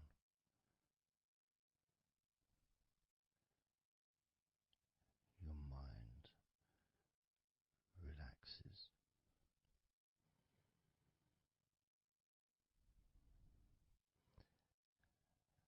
And even though we've not really started to focus on your body,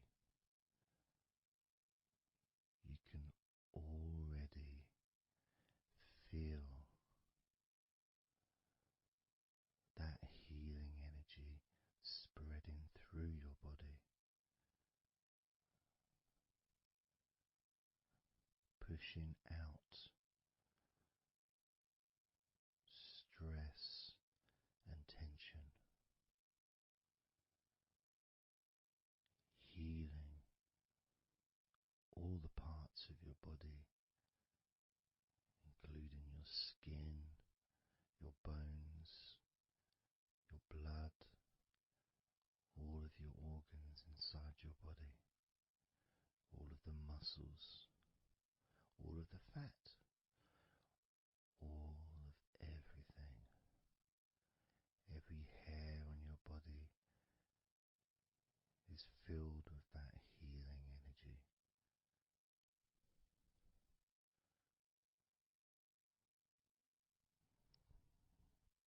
And when your brain fills with that healing energy,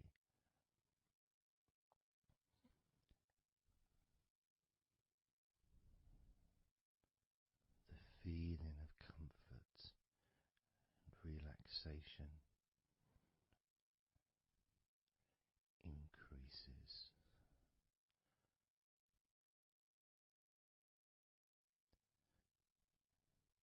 Deeply increases.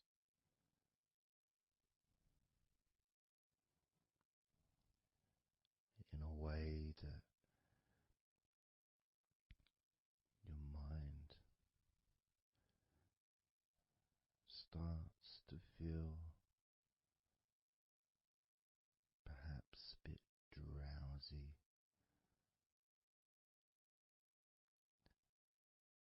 because it's not needed,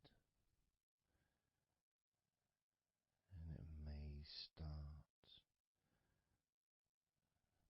to drift.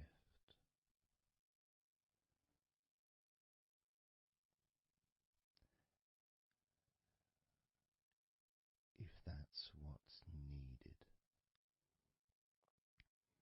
So if you're listening to this and what you need is deep relaxation, that's what you'll get. If what you need is to fall asleep naturally and easily as your mind drifts,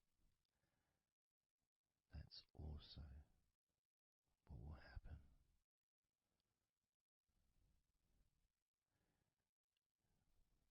because by pressing that play button on the podcast and listening to me, you give permission for your body and your mind. In fact, you give the command to your body and your mind to relax deeply and to drift off to sleep if that's what you want or need.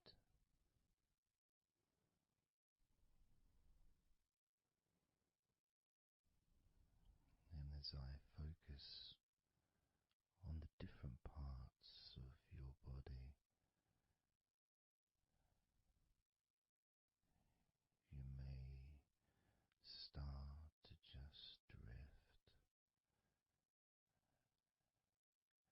and then you come back again and you hear me talking, and I'm focusing on a different part of your body.